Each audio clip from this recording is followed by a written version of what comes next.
over on Facebook and YouTube and Substack. Glad to see everybody. It has been a busy day, and so that is why I am on much later than normal. But this morning, hey Wallace, this morning I was pre-recorded for an episode of State of the States on Sirius XM Progress Radio, which will be out tomorrow, and then it will replay over the weekend with Joe Sudbay. And then after that, I forgot that I was also going to be on another podcast with ruralorganizing.org folks. And so I was over there at 2:30 this afternoon. And so now I'm here. What's up, Brandy? Hey, Catsman Do. Hey, Tam Bam and Dax. Folks, if you are watching on YouTube and Substack and Facebook, make sure you speak. Because if you don't comment, I can't see you. And sometimes I don't even see all the comments. So I do apologize. I don't ever intend to neglect you guys. What's up, Sage? How is everybody? Everybody is good. My lips look really red over here on TikTok, and I don't know why. I don't have anything on my mouth, but whatevs. Hey, Sandra. Hey, Pete Jones. What's up, everybody? As you all can see, I want to talk about quite a few things today. I am waiting for my ink to be delivered. I had to order more ink today. Imagine that. Oh, thanks. I appreciate that. Yeah, that was I think I was in, whose live was I in? Oh, Omega's. I forgot I was even on Omega's live today. Good Lord. Hey, Lacey. Hey, Dilgrave.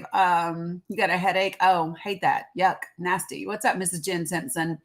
All right. So, folks, I want to pick back up. I know we were talking about Kilmar Abrego Garcia yesterday, and I do want to talk about his immigration case specifically again today. And the reason why I do is because I'm not sure how many of you all are also keeping up with the whistleblower case that is, oh, you lost your chat box. Hi, Denise. That correlates to what's going on with his case, right? Tam Bam, I think he just started going live again. Today was the first day that I saw one, so I just popped in to say hello. Hey, Ella Robinson, how are you? But I want to talk because I don't know how many of you all are keeping up with and are familiar with the whistleblower case that is happening right alongside everything that's happening with Kilmar Abrego Garcia.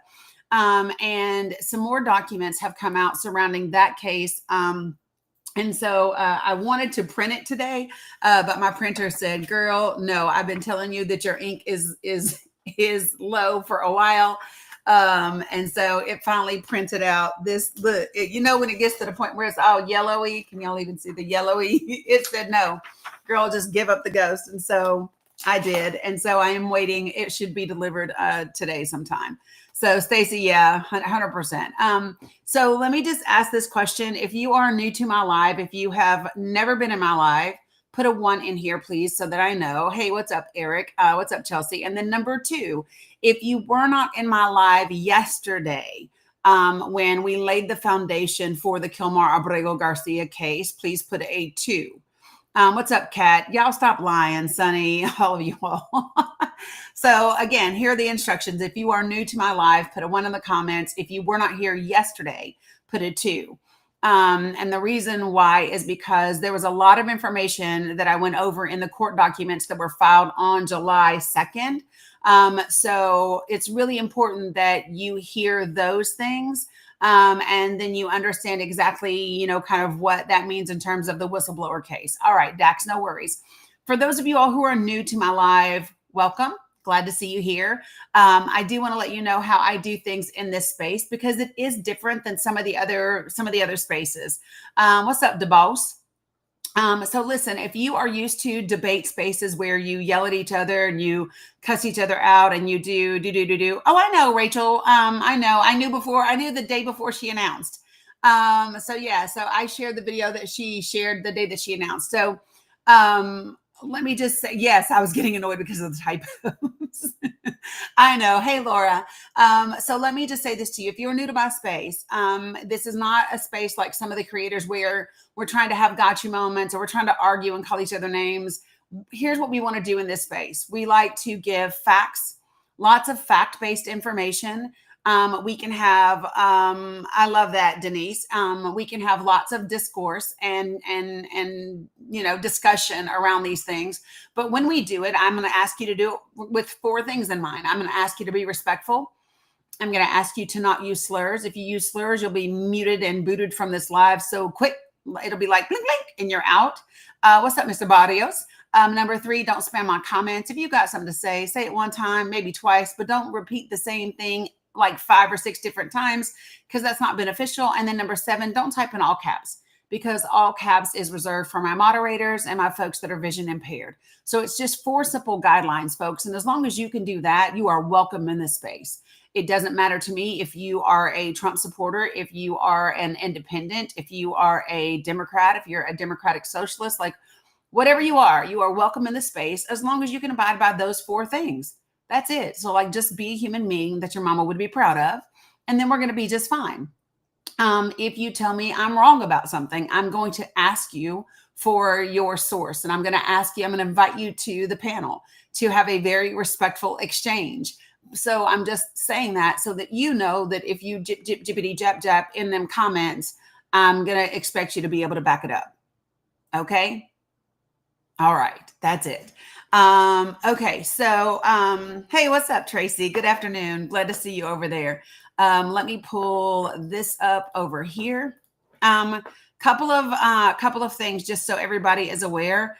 Yeah, absolutely. Robin D, you're more than welcome. Let me give you this. So folks, if you are not following me on Substack, what's up, Doug? On my Substack, I am at the Dani Cook. What's up, Mean Gene? Hey, Mama. The reason why you might be wanting to follow me over on Substack is I do go live over there, but I also write articles over there sometimes. There are clips from these lives that get put out over there. And then I'm starting to do interviews with other people on their podcasts that are also on Substack. So if you're not there, you might want to make sure that you're following me there. So Substack, Blue Sky, YouTube, Facebook, and of course, TikTok. I'm at the Dani Cook, all of those places, along with the podcast, which is the Dani Cook Show, right? And it's streaming pretty much everywhere. All right. So I want to give you just a brief oh, I love that, Garcia, that you were able to use some of the facts on Garcia. Oh, and if you all are wondering, I put the court document from the Abrego Garcia case that I was reading yesterday. It is in the Substack. So you should be able to go into my link tree, into my Substack. Jesus, I'm tired. You can go into my link tree and you will be able to find that document so that you can read along. I'll even tell you what page I'm on and all of those things. DJ Omega, you are welcome to join me on the panel. I'm also Gen X, so I would love to have this conversation with you. Hopefully you're not a bot and you're a real person and you're somebody that, isn't just a keyboard warrior and can actually hold a conversation. So I sent you a direct invitation to join the panel. Come on up here. I'll give you I'll give you a minute.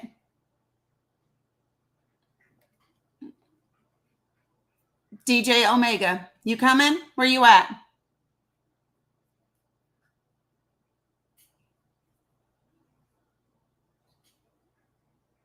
Hey, Eric, the other Eric. Where you at, DJ Omega? Yeah, see, this is what I mean. Just jippity japping in the damn comments and doesn't have like just the human decency to get on the panel. Like if you're going to say some shit, at least be willing to get up here and back it up, right? Just saying. Okay. Folks, listen, when I bring you up here, keep yourself on mute until I get to you. And remember the 4 guidelines for being in the space, which is be respectful, don't use slurs, don't spam the comments, and don't type in all caps, because that is reserved for my folks that are vision impaired and my moderators. With that said, I'm going to take a couple of people before we get into the facts, because not only are we going to look at the Abrego Garcia documents that we went over yesterday, we're going to kind of recap those. But in addition to that, we are going to look at the whistleblower case from the DOJ attorney who told the truth in court to Judge Bossberg about Abrego Garcia's deportation. We're going to talk about his whistleblower case where, he said, listen, this is what they told me to do when I refused to do something that was illegal. I was suspended on this day and then I was terminated on this day. And then we are also going to review the text messages that have now come out in this court case. So there is a court case in which they are now kind of supporting that case. And so we're going to talk about those. So it's 3 court cases. And then after that, we are going to talk about this one big barbaric bill's impact, specifically with regard to Medicaid, specifically around AB and access, and around maternal and infant care. So those are going to be the things that we focus on. And let me just say something to you. If you believe that you are not going to be impacted by the big, beautiful bill because you're not on Medicaid, you are sorely mistaken. The loss of Medicaid coverage, right, is going to be so significant, especially for rural hospitals, that you will see many of them close. There are approximately 300 of them that are at risk of immediate closure in this country. We're going to talk about that as well. What's up, Mel Gray? And to give you an idea, folks, rural hospitals make up 1/3 of all of the hospitals in our entire country. Let me just tell you all, if your rural hospitals close and you lose 1/3 of the hospitals in this country, or even 15% of them, holy shit. So let me just be clear. Rural hospitals have been closing since 2005, right? However, there are ways that could fix this. Medicaid cuts is not a way to do that, and it's a horrible thing, right? So we're going to talk about those things and what they look like as well, because no matter where you live, it's going to impact you, and it's going to impact your physicians. It's going to impact the physicians that choose to stay where you are and choose to go somewhere else. It's going to impact just so many different things. So we're going to talk about all of those after we do immigration and all of that. So first, I'm going to accept the folks that are in here. Do me a favor. Like I said, put yourself on mute until I get to you. Kiki, you were in the box first. Let me know if you meant to request up or if you were just typing away. If you were tapping, let me know. If you actually meant to request up, let me know. Kiki. Oh my goodness. Sorry. That's okay. I got you. I'll drop you down. No worries. I'll talk to you in a minute. Yeah. No, you want to stay? You're good. I'm working. I can't. Okay. Okay. I got you. All right. Appreciate you. Let's see. You really know. I mean, really, really love. Wait. Hey guys, you really, really know. I mean, really love this country. You need to stop voting blue. Ron Ellis, I would love to speak to you regarding your thought process, right? So I sent you an invitation to come up to the panel. Hopefully you will do that, right? And we can have a conversation. Tyga, good afternoon. What you got for me?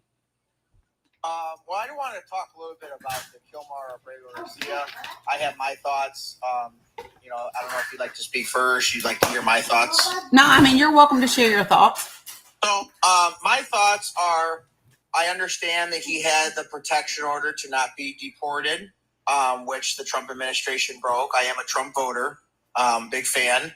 So if that's the reason why he was not supposed to be deported, that's great. Understood. They brought him back. And now they're saying that he was trafficking and stuff. So we have to let the court process go out. But this Robin Hood, Superman thought that the left is doing is unbelievable. I listened myself to the 911 call of his wife or girlfriend at the time. I'm not sure what you're talking about, Robin Hood, Superman. You have to be specific for me about that. Okay, well, I feel like the left is making this man that he's the father of the year. He's a great man, great person. Hold on, Tyga. Let me ask you. So, in what way have people made him that? And you have to be specific, because I have not heard anybody say that he was some extraordinary human being that was perfect or whatever. I've just heard people say he had a legal judicial relief, which is a withholding of removal. It was violated by ICE. They literally broke the law by not reopening that case. So I'm not sure where you get that people are trying to make him something. Where have you specifically heard someone say that he's some miraculous human being or something? I hear it out of her mouth. I hear Who's it out of her? her, his wife. Okay, Kilmar's so the best dad, Kilmar, yeah. okay, so hold on a second. Sure. Geez, oh Pete. So here's the thing. Do you believe that people are the sum of one action? If they beat women, they Nope, should not Tyga, be that's not allowed. what I ask you. I ask you, are people the sum? they're not. They are not, correct. And so what I would say is, would you believe that the person who lives with someone day in and day out would have a better idea of who they are in the totality of their life than someone who listens to one phone call? Of course. Okay. Yes. So here's the thing. I'm not sure kind of where you grew up or what your experiences are or any of those types of things. Here's what I will do. Okay. Just to kind of point out the hypocrisy of what you're saying. You are saying that he quote unquote beat his wife, right? And this is what I'm saying is that whatever domestic issue happened between himself and his wife, right? Which I don't condone. What I know is that the state did not pursue charges against him. And I want to be clear about this. What's up, Cheryl people? Thank you all for coming in. Okay. I want to be clear about this. The state does not need the victim to press charges. So if the state witnesses bruising, if the state witnesses, marks, oh, he left. Well, damn. I'll just finish my statement. Tyga, if you want to come back, you could do that. Okay. Yeah, he gone. Because we are going to talk about facts, right? We're going to talk about facts. And so the fact that there was a 911 call where his wife is upset and they are having a dispute, which, listen, I don't know about y'all, but I've heard disputes. But here's my thing. There were never any charges pressed against him. That does not mean he didn't do anything. What it means for me, though, is she chose not to press charges and the state chose not to press charges as well. And so that matters because the state does not need her to press them. If a police officer witnesses, matter of fact, I have seen people say, no, it's fine. It's not a big deal. And police officers say, ma'am, listen, I can see you have injuries on your face. So it doesn't matter. I'm here now. He has to go to jail. Right. So the fact that not only did she not press charges, but the state did not either. I don't want to hear that. And here's the other thing. I do not want to hear a single person that is a Trump supporter talk to me about Kilmar Abrego Garcia, quote unquote, beating his wife when Ivana Trump in her divorce deposition stated that Donald Trump raped her. That's his first wife. She said it in a deposition. And when it came out, right, then she wanted to say, well, I don't mean it like, you normally think of grape. There's only one way to think of grape. Grape is grape. So he did rip her hair out. Yep. And that was in the deposition. And then she retracted it and said, no, I don't mean it like that. Right? So I don't want to hear shit about Kilmar Abrego Garcia and this domestic dispute that he had with his wife from someone that supports Donald Trump. I don't want to hear it. And that does not mean that I condone any violence that happened between them, because I don't. What I do know is I wasn't there. The state didn't prosecute. She didn't prosecute. So it is what it is. And if they had prosecuted, guess what? His ass would have been gone. because ICE would have been able to reopen that withholding of removal and have him deported somewhere else. So again, something that happens to one person, one action is not the sum of one person. And so what I'm not going to let you do is make excuses for a police department that generated a document 4.5 hours after they arrested this man that supposedly said he was the member of a G organization. And then the damn police officer that created that document, when you go to look for him, is suspended for sharing confidential information with a SMEX worker. And there's no record of him ever even being arrested, not by Prince George County, not by Hyattsville, Maryland police. They got no record of the incident. His name's not in the system at all. Here's what you're not going to do. You are not going to use this one incident of this guy and his family to justify what happened with these police departments and with ICE. We're not doing that. They are two separate things. So I just need you all to be clear about that. And that's before I even talk about the 20-something other women who have accused Donald Trump of grape or SA or whatever, or the conviction from E. Jean Carroll, because y'all don't like that one because it was only in civil court, right? But y'all don't say that shit about OJ, though. OJ shit was in civil court too, but y'all be swearing up and down he unalived Nicole. See? I wonder what the difference is between those two cases. I wonder what the difference is. See? When it comes to Donald Trump, be like, oh, he wasn't convicted. He wasn't convicted. Not in a criminal court of law. It was civil. Well, so was OJ. I don't want to hear that, people. We're not doing it. Because I'm going to call you on it every time. We like to call a thing around here. Whew. Hey, Ethan. Give me one more second. Good afternoon, PE. What you got for me?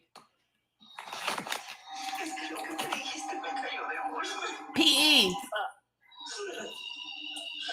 Sorry, I That's okay. I got you. My bad. I got you. No worries.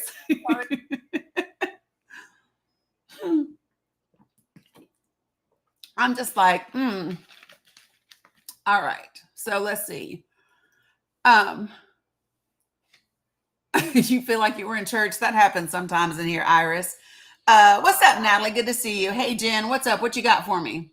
Hey, Dani. So when you were talking about the Abrego Garcia case yesterday, and it was pretty heavy, and it got into stuff that happened to him at CCOT, I saw a lot of comments about like our government would never do that. I think people forget what happened in Iraq. Yeah, they do. Or some people might not even know about that. Right. And I would suggest because my command actually had all of the NCOs watch. It's called Taxi to the Dark Side, and it's about what happened in Afghanistan prior to when I was there, to actually see what our government is capable of doing. Yeah, let me tell you something. This old government of the United States of America is no different than many other governments around the world. We just do a lot of things behind the scenes, and we dress it up in suits and, shit like that. So I'm just, the government would absolutely do it, y'all. If you haven't watched the report yet, do that. Yeah, absolutely. I've seen a lot of people make comments about, the open air jail in Arizona. And I'm like, okay, well, I may not agree with what's happening there, but let me be very clear. They had due process. Yeah. They weren't ripped from the streets. They get 3 meals a day. They, all of that stuff that isn't happening at the concentration camps around this country right now. Correct. Yeah. So, I mean, the bottom line is, if you are someone who says our government would never do that, you are privileged. Absolutely. And you might be privileged because of the color of your skin or your class or there's many ways that you could fall into that. But for a good hunk of us, we are very aware of what the government could do. And I can tell you, having worked in a detainee facility, I'm not in the military anymore, so I can talk about it. They had more rights there than what the people at the concentration camp in Florida have right now. Yeah. By far. Yeah. Yeah. So Above and beyond. Yep, 100%. So appreciate you, Jen. But yeah, no, folks, if you don't know, listen, this is where I'm at on some of these things. If you don't know what the United States government is capable of, you are not well informed on the subject and could benefit from actively looking for information. Okay, because there's a lot of it out there. So one of the movies that you can watch is called The Report. It is based on the real events that happened during the Bush administration when they made up information that there were weapons of mass destruction in order for us to, go into conflict. But the reality is that they weren't really there, and they knew they weren't there ahead of time.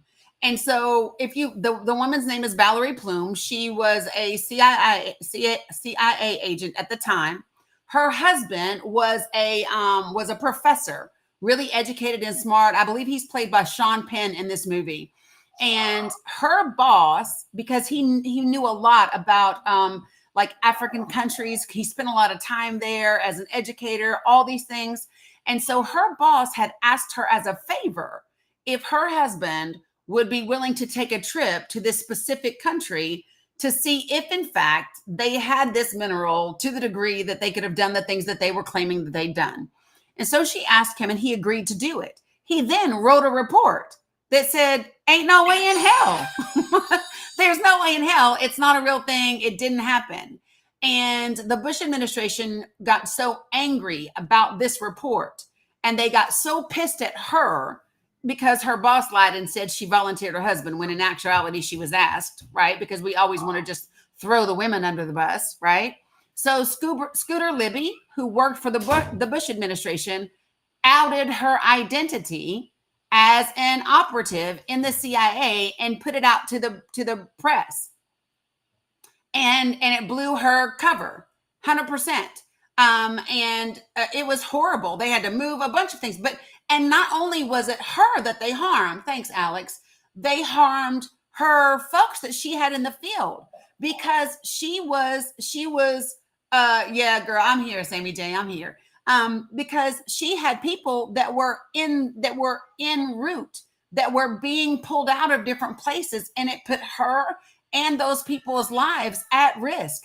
So look at it. Her name is Valerie, but the report is the girl. Don't scream, I'm coming.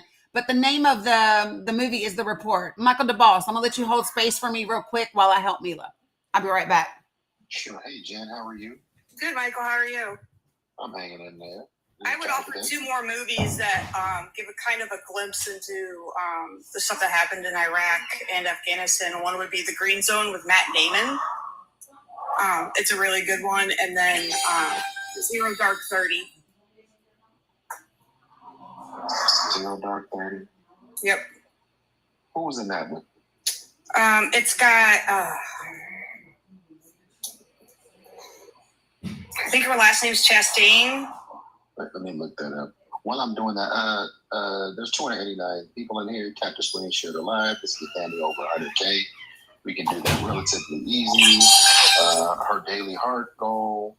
I think she's already reached her live goal, which we want to make sure she resets when she gets home. Not yet, but we're gonna meet that daily live goal here real quick. So you'll be resetting that in just a second. Since you got all the babies, is everybody good? Yep, everybody is good. Everybody is good. But yeah, folks, listen, as much as I love the great things about our country, there are a lot of things about our country that are just as horrific as what other countries do. Sorry, guys, they're hitting goals over there. So I just need people, what's important is for us to somebody was asking what's the name of the second movie. The Green Zone with Matt Damon. Oh, yeah, I'm familiar. Yep, familiar. So yeah, I'm just saying, folks, if you don't know, and let me just offer this to you because it can be hard sometimes when, especially if you like pride yourself on being a patriot, it can be hard to hear or accept the truth about the country. But listen, that's what makes you a patriot. Not turning a blind eye, not making excuses for our behavior, not believing that we never do anything wrong. No, it's when you actually say, we get shit really wrong sometimes and we need to go fix it. That's what makes you a patriot. And that's the difference between patriotism and nationalism. We talk about it all the time. Yeah. So anything else, Jen? No, that's it. All right. I appreciate you so much. Yep. Perfect thing. All right. So folks, let me do, oh my gosh, should I bring more people up or should I go to the recap first? The boss, what you got? What you want to say? I'm just, Hanging right there. So I don't get fined, making sure you're good. I love that. Okay. Yeah, listen, I saw you in some lives today and I peeped in and then I looked to see whose live it was and I took my ass right back out. Yeah, I was teleporting all day. I just got back. I was 6.5 hours. Yeah. So I said, listen, Cam, I popped in. I said, nope, this not for me. And I went right back out. I'm checking in, making sure you're okay. You can do whatever you want. All right, so here we go. I want to give you the recap first. All right, folks. And the reason I do is there are a lot of you in this room today that weren't in here yesterday. And for those of you guys who were here, and even though you've been familiar with this case, were there things that you heard in these documents that shocked you, that made you go, oh shit, I didn't know that? Like, because I know for me, I was like, damn, they did that too? Mila, is it a bug? A bug on the Okay. Ask Dominic to move. I knew when she screamed, it was a bug. Where's Titan, Mila? Dom, can you get the bug to move off the chair so she can sit down? Yes, about Kelmar Abrego Garcia. Y'all, listen, when she screamed like that, I knew good and well it was it was a bug. Yeah, Garcia, I was too. Oh no, Grammy. I want to make sure that Titan wasn't going outside on the balcony because he's an indoor cat and I don't want him to get carried away with the bugs or the birds or anything else, right? Okay, so all right, so I'm going to give you the recap of yesterday. Okay, you guys ready? All right, so when we started reading these documents, let me start with this. Kelmar Abrego Garcia is a citizen of El Salvador. He has not been a citizen of any other country ever, okay? In around 2006, in El Salvador, the local G organizations, because I can't say the GANG word on TikTok, the local G organizations in El Salvador began trying to extort money from his family's business. They had a small business. And y'all know how this works. We've all seen movies and things like that where the local G organizations go and collect money from all the businesses in order for them to have protection and for them to be able to operate, right? So that's what they were doing. And in order to try to force them to submit to that, they began to attack Kelmar Abrego Garcia. And sometimes that meant beating him. Sometimes that meant threatening him. Sometimes that meant whatever, right? So around 2011, he made entry into the United States of America without inspection. All right. Now, for those of y'all who are wondering, if you read 8 USC 1325, that is the law that governs entering the country without inspection. It is you normally get a civil penalty for it. You show up in, administrative court, you get a civil penalty, and then you can be fined somewhere between $50 and $250. So imagine it being like, a really expensive speeding ticket. That's what it is. It's not a felony. It's not a whatever. It's just, that's what it is. Okay. So he crosses the United States without inspection. And, thanks, Lisa. I appreciate that. And nobody knows. And he makes his way to Maryland because that is where his brother lives. His brother is a U.S. citizen. Okay. There he does his deal. He gets some work and whatever. And then he meets who later becomes his current wife. When they meet, they become friends, they become close, they're dating, whatever. And then eventually they move in together. While they're moving in together, she has 2 children from a previous relationship that he treats like they are his own.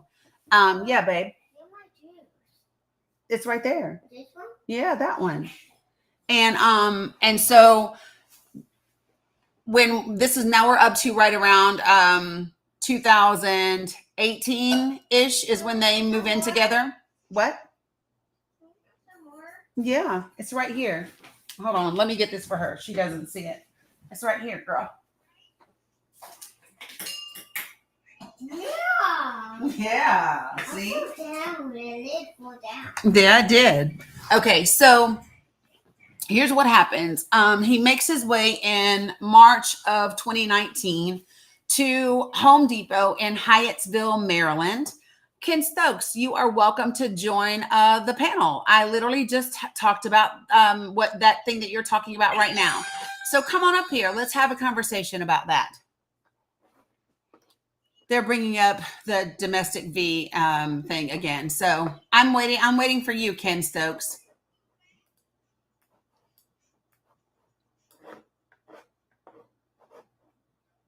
Oh, thanks, Sandy. Appreciate it.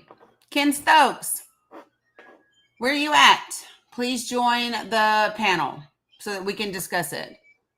It's the one thing you all love to pop in here and bring up. So I just need to go ahead and take care of it. Oh, thank you. I love that hat, by the way. It's the hat of joy for those of you all who don't know.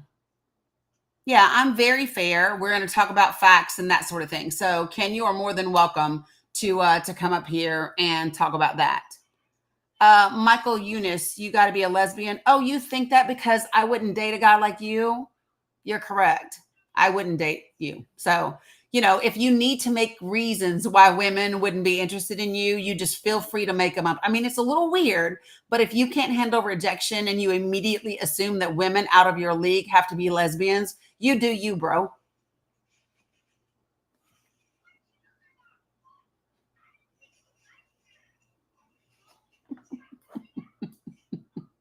I'm just saying. Right. Yeah, whatever gets you through. Some men are like that when they see women that are out of their league and they feel, less than and inadequate and fragile. They make up things in their head about them. And, I know it happens. I know it happens. And so it's okay, Michael. It's okay.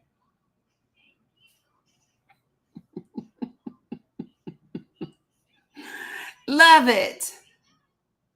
Tracy, I have fun with it these days. I have so much fun with these fools these days. They're just weird. They're just weird. Thank you, PE. I appreciate that. You calling my laugh a setup? Oh. Right, Ethan, exactly. Oh, thank you, Sandy. I love that one. Okay. There we go. All right. So, hilarious. Okay, let me see real quick. All right, so yeah, I guess Ken Stokes is not coming up. Of course not. But okay, no worries. Looks like I've got a couple of new folks real quick. So let me bring these folks up real quick and then I'll finish the recap, okay? So Arabella and Lancelot. I'll start with you, Arabella. Good afternoon. What you got for me? Sorry. I'm sorry. That's okay. My mistake. I got you. No worries. What's up, Lancelot? What you got for me? Hey, good afternoon. You can knock me off here in a second. I just wanted to say real quick that I'm in Austin, Texas. I used to be a police officer for 7.5 years. I worked felony interdiction, multi-agency fugitive apprehension task force. And one of the things when I was working those against is at the C groups, right? They were most violent out of the C groups. Now you have the Jalisco's, and then so again, one of the things I'll just say is that I know they always put this argument about, I think he has this kind of a tattoo. No, when you're in that type of activity, your tattoos are as large as your chest, your back, your neck. They're flags. That's what they do. They don't do this obscure little nonsense. They're meant to be seen. So I just want to say that, when I've worked with against these groups, again, that's what you're looking at. So it's not that I love thing there. Love that. Appreciate it, Lancelot. Yep. Yeah. Like there's no hiding. They want you to know who they are affiliated with, because that is a source of pride. And also to establish, this is my territory, 100%.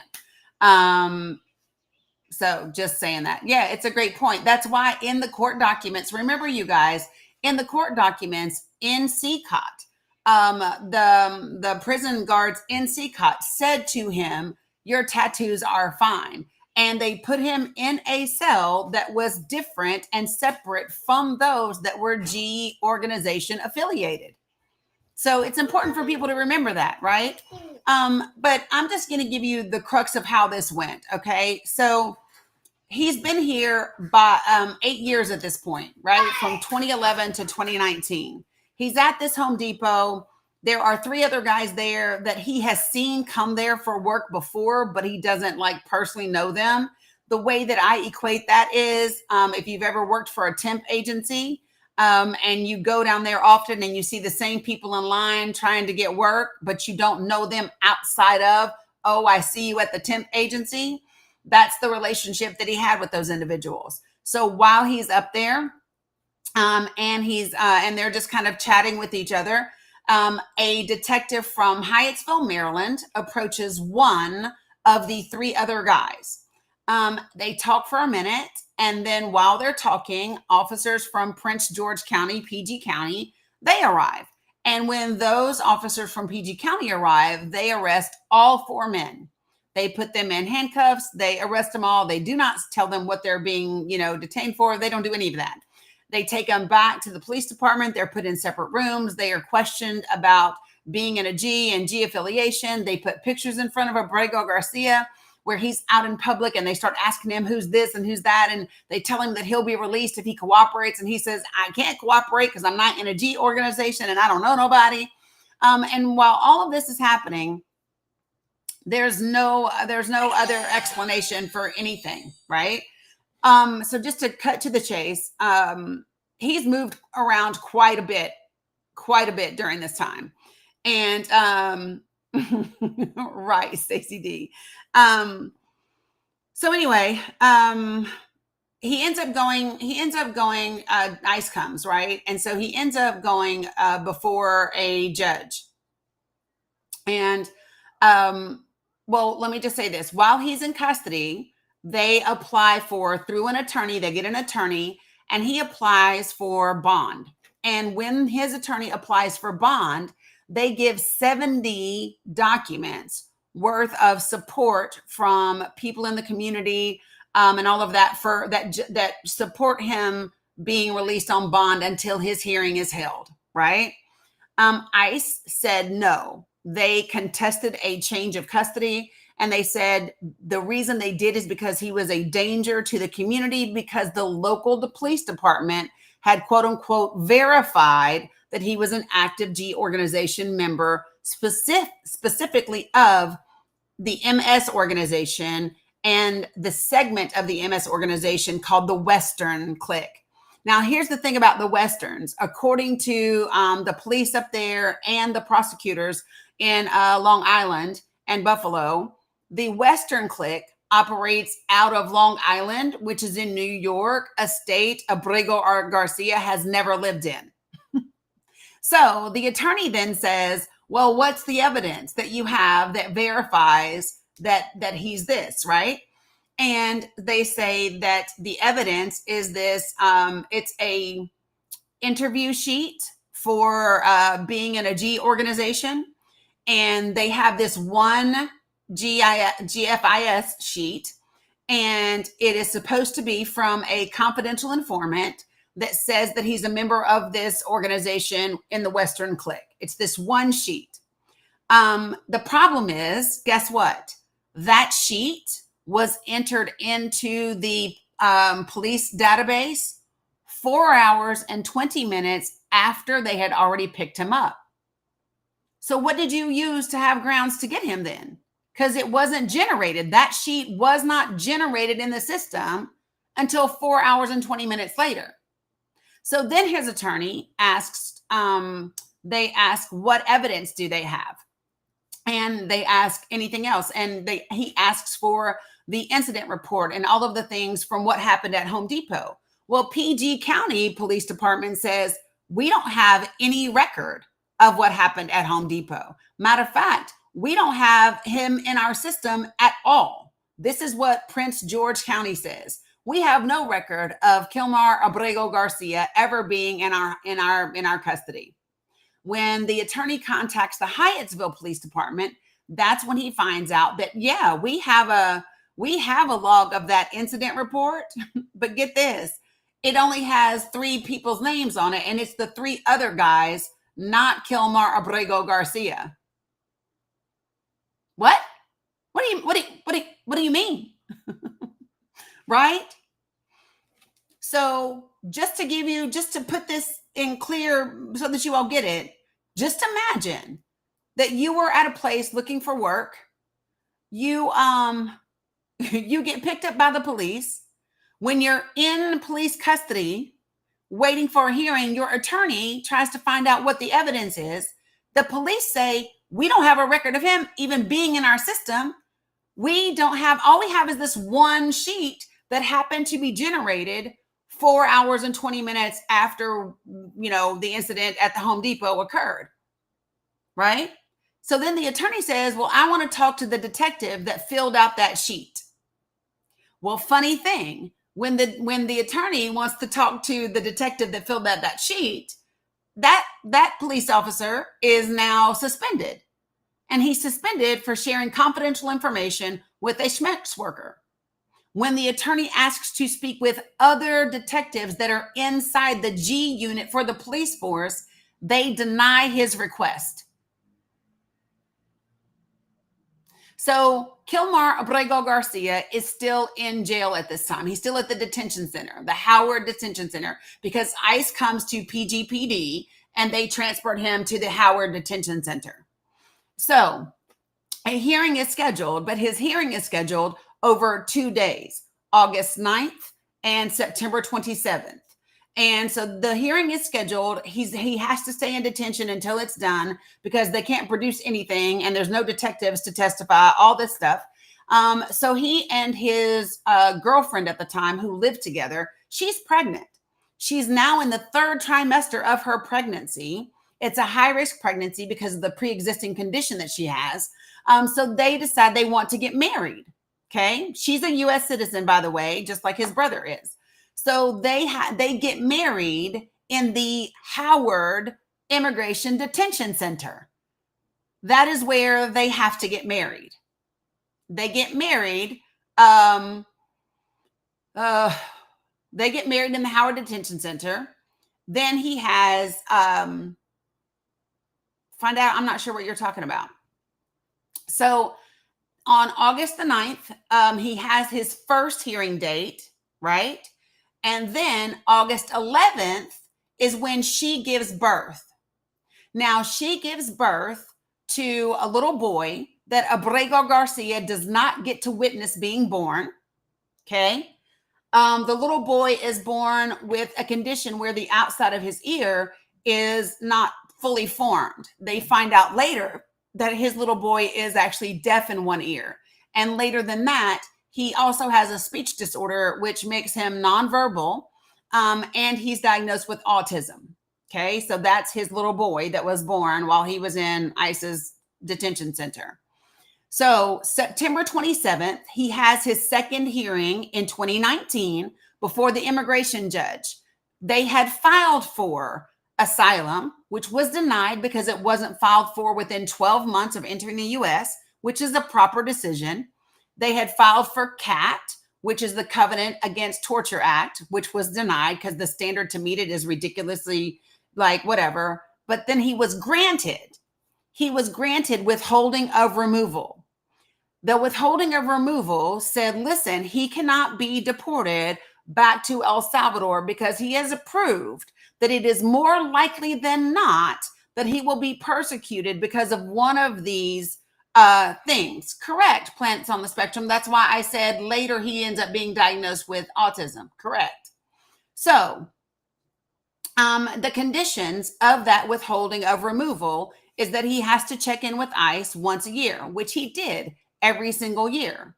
When the immigration judge makes that decision and grants withholding of removal for him, ICE does not appeal that decision. They don't oppose that decision. And Kilmar Abrego goes home with his wife and the 3 children. And he and his wife continue to work to take care of their family. Every year, Kilmar Abrego Garcia goes and checks in with ICE, right? When he goes to check in with ICE on January the 2nd of 2025, nothing happens. It's uneventful. He goes like he always goes, and then he took his butt home. So then March 12th of 2025, he is working in Maryland. He belongs to a union. He's working as a first-year sheet metal apprentice. He's going to the University of Maryland to get his license to be a sheet metal person, right? A licensed sheet metal worker. And he finishes his shift that day. He then drives to pick up his son, the 5-year-old, okay, from his grandmother. And then he's driving home. So he's driving home after picking up his 5-year-old. The 5-year-old boy is in the back of the car. This is the child that was born while he was in the detention center, right? So this is the child that is nonverbal. This is the child that is now 5 years old and has been diagnosed autistic, that we know is nonverbal from a speech disorder, and who is deaf in one ear. ICE pulls Kilmar Abrego Garcia over, okay? They put him in handcuffs, and he is simply told that his quote unquote status has changed. That's the only thing he's told. He's then put into the back of one of the ICE vehicles, and they call his wife and tell her she's got 10 minutes to come get their son, or they will turn him over to Child Protective Services. She shows up. She gets their son. She's able to briefly talk to Kilmar Abrego Garcia, who is, of course, distraught, confused, and crying. And then they whisk him away. She doesn't get told where he's going. She doesn't get told what changed in his status, nothing. So she immediately begins looking for him in the ICE detainee locator, right? And so she's trying to figure out where he's at. She's not able to do that. And then that evening, he is able to call her and tell her where he's at. And during this time, he keeps saying to them, I have judicial relief. I need to speak to a judge. I need to go before a judge. I have a work permit. I have judicial relief. ICE continues to ignore him.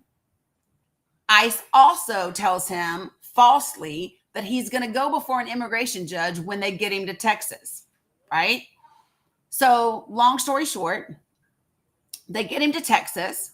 It's while he's in Texas that he overhears ICE, some of the guards saying that he is being deported to El Salvador. So that night, when he calls his wife, he says, you have to get in touch with my mother now because they're deporting me to El Salvador to CCOT, and I need them to try to come get me immediately, okay? So the next day, they take him and the other individuals, I believe like a dozen of them. The FBI is there, DEA is there, there's a surveillance helicopter over top, ICE is there. They take him to BWI, and they fly them to El Salvador. Okay? He gets to El Salvador. He's the first person that they call for. By the way, when his wife is trying to locate him, and she calls, they tell her, quote unquote, El Salvador is calling for him. He is, of course, rough handled and all of that. Y'all love to bring this up. Come on up here, Trouble. Come on, Trouble. Be the first man to bring up that comment and actually join the panel. Thank you. Hey, Trouble, how are you? He's scared to come out and talk about this. He's a criminal gangbanger thug. Okay, so you must be new to my live. So here's what we do here. We talk to each other respectfully. We don't use slurs. We engage in a respectful conversation. Okay? So let's take the issue that you brought up, which is the domestic dispute. Okay? So here's what we know about that incident. What we know is that his wife called 911, made some accusations. We know that she did not press charges, and we know that the state did not press charges, nor did they arrest him. Did she file a restraining order against him? It doesn't matter. People file restraining orders all the time. And you do not have to, hold on, you do not have to have committed domestic violence on someone to file a restraining order. I personally have had a restraining order filed on someone who did not physically touch me, but there was a reason. So let me be clear. When you jump in here and you say the wife he beat up, let's be clear about some things when it comes to the law. Okay. If Kilmar Abrego Garcia had in fact beaten her up, the police do not need her to press charges. And in fact, they have a legal responsibility to take him into custody because they would be able to see visible things. So for example, if she had scratches, if she had bruises, if she had redness on her face, they would have arrested him. The police did not arrest him. He was never charged with a crime. They had a disagreement that existed however it existed. I don't know because I wasn't there. You don't know because you weren't there. And it doesn't matter. You get a restraining order in civil court, and the civil court is based on, and the civil court, listen, you're not paying attention. Okay? You're not paying attention. So let me be clear. If he had beat her up and he was here as just a withholding of removal, he could have been charged by the state and then he would have been deported. But they did not. And so that's the whole point. Trouble, you are making lots of assumptions, but legally, when we look at the actual facts, what we know is he was never arrested and charged with a crime. Okay. I'm going to go based on what the restraining order says to come out later on. Well, I'm going to go with the fact that there's no police report because he's never charged with a crime. He's never been in custody except for when they illegally grabbed him off the street. So you can go by a restraining order if you want to, that is based on someone's testimony. What I'm telling you is that, let me ask you this. Has Kilmar Abrego Garcia ever been charged with the crime prior to what's happening in Tennessee right now? I'm not sure. Well, the answer is no. It says you. No, says the court documents. Yeah, no, said no. See, Trouble says the court documents. See, this is what happens when you actually read the court documents. Immigration court don't handle criminal court. This is not immigration court. Okay, what's the court document? What? The restraining order that was followed? Okay. Is that what they're Again, so listen. Restraining orders don't come from the criminal court. They don't. So again, my question to you is this: has he ever been arrested and charged with domestic battery or any of those things? I'm not sure. I have to look. But yes. Okay, well, feel free to look, and if you want, I'll wait for you, because what I can tell you is that he hasn't. Is he eligible for deportation? Yes or no? No. No. Yes, he was. Just not to El Salvador. No, he wasn't. Yes. He was eligible for deportation, but the deportation did not occur to El Salvador. No, he wasn't. See, this is what you don't understand. So let me tell you what withholding of removal is and what the process is if you want to deport somebody to a third country. Okay? So here's what has to happen. He was given withholding of removal to El Salvador, and which means as long as he was given 10 years of judicial relief from 2019 to, can I finish? You said yourself to El Salvador. Well, let me finish the rest of the fucking decision. Because there's more to it. A withholding of removal said, yes, he's met this standard. He cannot be deported to El Salvador, and the judge is granting, based on a preponderance of the evidence, for him to be able to remain here for 10 years and then be reviewed again. And as a condition of that order, he had to check in with ICE every year, which he did. The last time he checked in with ICE was January the 2nd of 2025. Why does the court document say that he missed several ICE appointments? What are you talking about? What court documents? The immigration court documents. From where? Because no, they don't. I literally read them all yesterday. Did you read the case from 2019? I did. What's the case from 2019? And because the case in 2019, he didn't have judicial relief. The case in 2019 is where he got judicial relief. He'd never had an ICE appointment because he was undocumented. Well, he went back home, didn't he? No, he's here. Where's he at? He's here, and he'll be in Maryland soon. So here's what you don't like. You came in here saying a bunch of things that aren't fact-based, Trouble. The problem that you have is that what you are saying is not accurate. And that's the issue. And you want to be right, but you're not.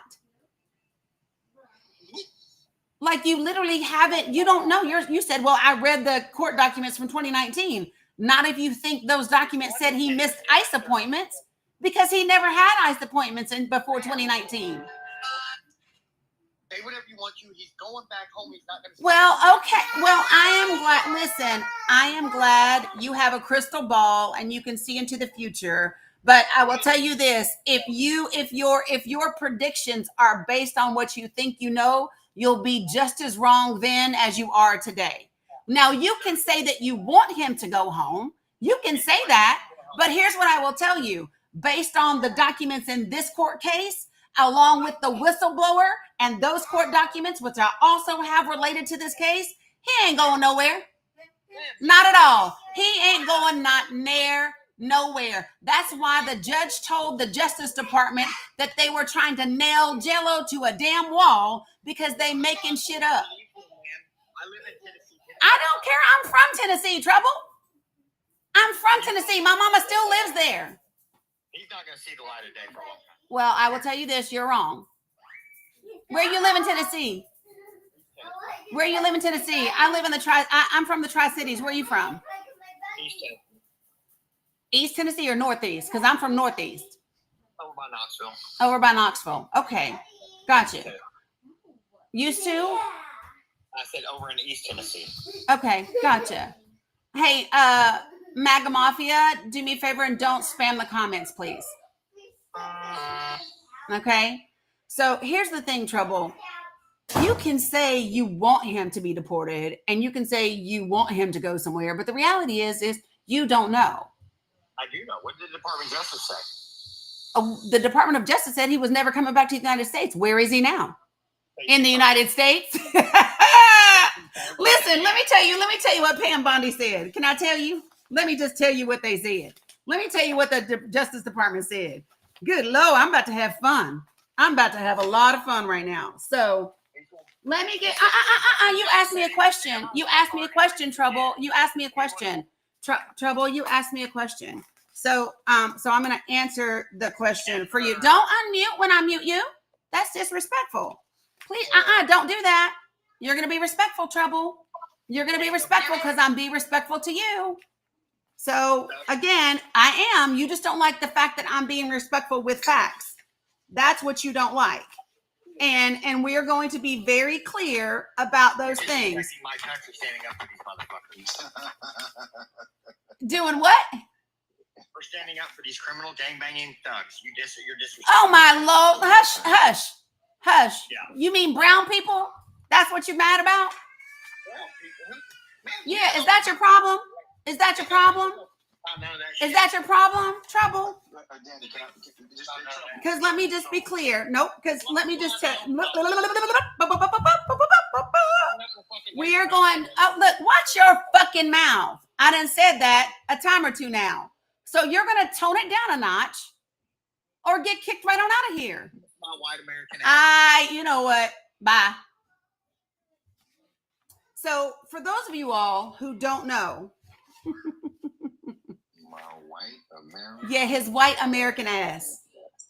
Y'all, that's East Tennessee. I'm just telling you. All right, so hold on. Let me get to this part. Hold on. Because this is the part where I literally am going to have a little bit of fun.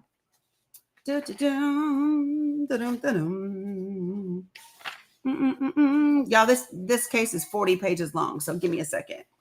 Take your time. The irony about that is the first video on his profile is an AI generation of an alligator talking about eating Hispanics. Yeah, it's because he don't know. So we know what we're dealing with. We know Yeah. Listen, I knew when I heard the ringtone and the accent. That's why I asked him where he was from. Because I already know. Oh, here we go. So listen. So he said, what did the Department of Justice say? Let me tell y'all what they said. You ready? You can read them if you have the document, and the document is in my link tree. So Treble, if you in here and you, never mind. I'm not gonna be mean. But Treble, if you would like to, I can help you.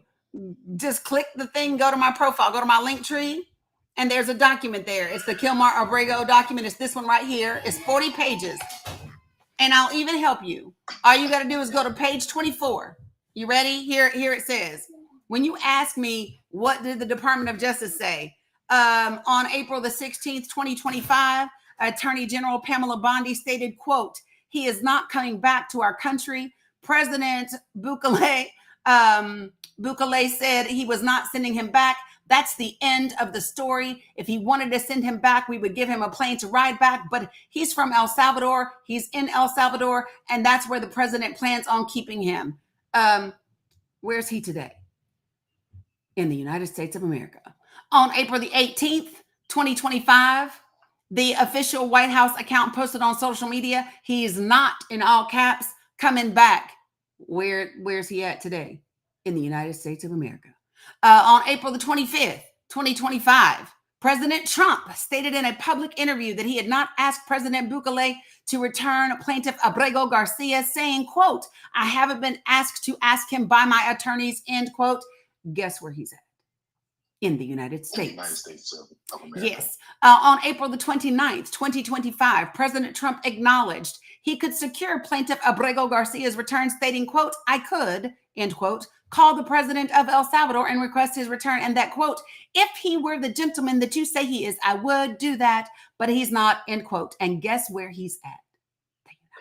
The United States of America. On May 2nd, 2025, the official Department of Homeland Security account posted that a plaintiff, Abrego Garcia, will, quote, never be allowed to return to the States and, quote, will not return to our country under the Trump administration. Guess where he's at? In the United States of America. Guess whose administration is still in office? Donald Trump. Ain't that some shit, Trouble? Looky here. On May 8th, 2025. Oh, I'm sorry. Yeah, May 8th, 2025. Secretary of Homeland Security Kristi Noem testified before the Senate that there, quote, is no scenario where Abrego Garcia will be in the United States again. Guess where he at? In the United States of America. Quote, when asked whether DHS had taken steps to process parole paperwork to allow plaintiff Abrego Garcia to be readmitted into the United States in this case, acting general counsel of the Department of Homeland Security, Joseph Mazzara, was adamant that he would not, under any circumstances, do so. Guess where he's at? In the United States of United America. States of America. So you can say what you want to say, but you going to find out that shit don't work just because you say it will say what you want to say, but you going to fuck around and find out because the courts say that Trump don't run everything. So anyway, That was pretty good. thank That's you. pretty good. That's pretty good. Appreciate it. So, what's up, Tara Love? Miss you too. So, let me just finish with the rest of the summary. Okay. So he goes to, girl, I just done. So when Abrego Garcia is in CCOT, it is important for people to know exactly the conditions of CCOT. CCOT, all of the 256 cells are designed to hold approximately 80 inmates, but they regularly hold more than that. Oftentimes they hold double. They have metal bunks with no mattresses and 2 toilets and 1 basin. Just so you all know, right? Thank you, perfection. In addition to that, so while they were there, not Tara Love saying she'd pay money for my new album. Okay, so while he's there, he is repeatedly beaten by batons. He is frog walked. He and the other people in the cell are made to kneel on their knees from 9 p.m. to 6 a.m. and they are beaten with batons if they fall out from exhaustion. They are kept with bright lights on 24 hours a day. For those of y'all who do not know, that is a form of torture. Like, it's known to be one, just so everybody knows. Yeah, they're really horrible conditions. And yep, the big T word, Jen. So after a week, they were then separated. And those that had G affiliation tattoos and G affiliations were separated from Kilmar Abrego Garcia and approximately 7 other people. He and 7 other people were put into a different area than those people. When this occurred, the folks said to him, "Your tattoos are okay." They also told him, right, when they're threatening him, "Keep it up. We'll send you over there to the folks that have the G affiliations where they will, quote unquote, tear you apart." Right? So even in El Salvador, they are saying he's not a G organization affiliate or member. Okay. So we all know what's happened after he was there for a little bit. He was denied talking to, by the way, there's no air conditioning, there's no windows, there's no nothing at CCOT.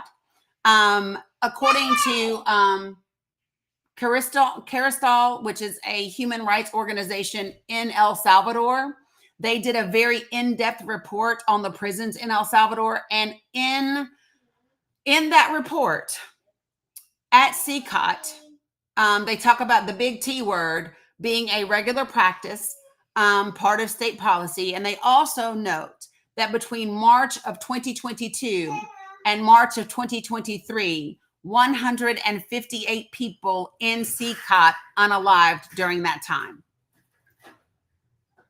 They were said to have unalived sometimes due to lack of medical treatment, sometimes due to strangulation, sometimes due to being beaten. There's a number of reasons why those things occurred. You want what? Okay, ask Dom to help you. Dom, will you help her lay back in the chair, babe? She just needs you to push it back for her. Her little legs won't push it back. So look, just push the top part back so she can lay back in the chair, in the lounger. Just push it back, bro. The top. You need to stand in front of it. I'll be right back, y'all. This is okay. He got it. Jesus. I'm like, come on now. I know you know how to push a lounge chair back. So, These are all the things that occurred to him. That entire time, he was not allowed to talk to his mother, his wife, his family, not even his attorney. He was not allowed mail from anyone. And then something really interesting happened.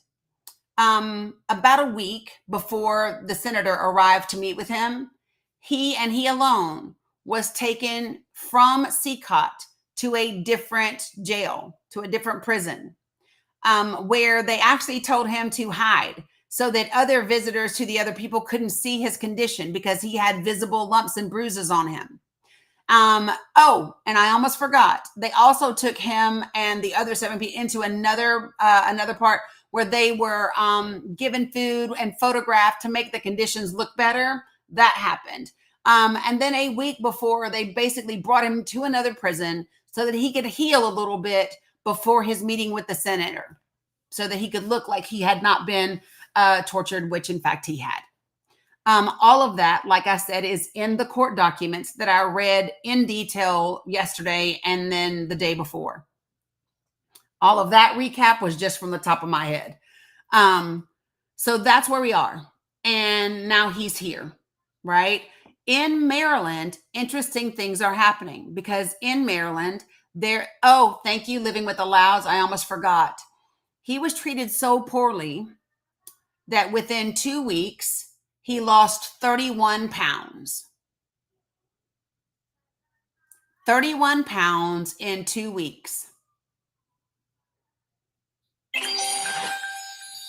Now, his attorney is arguing that the court said that he needed to be returned and returned back to where he was prior to being improperly deported, which means returning him to Maryland. The fact that he's in Tennessee is an issue, right? Because of these charges. Now, I'm going to tell you a few things that this judge has said about this case and these charges. You ready? Because it's a lot. Well, wait. First, before I do that, can we talk about the whistleblower case? Because this is important. The whistleblower case is in line with the government fraudulently making up things about him and asking members of the DOJ to lie to the court, to fabricate details and information. And it's important because it is a whistleblower case. Now, let me see something. Because y'all know I like my print. I hate to try to read it on paper and up on the screen. And that's because I have so many damn things up here that it's really hard for me to do. But I don't think my ink is here yet. Track package. Nope, package is still out for delivery. So it's not here yet. Damn. Okay. All right. So that means I'm going to have to look at it from the screen. That's Heritage Foundation. I can minimize that one. Okay, that's the one whistleblower. This is the, that's Heritage Foundation. Okay, these are those. Okay, so I have the two things that I need.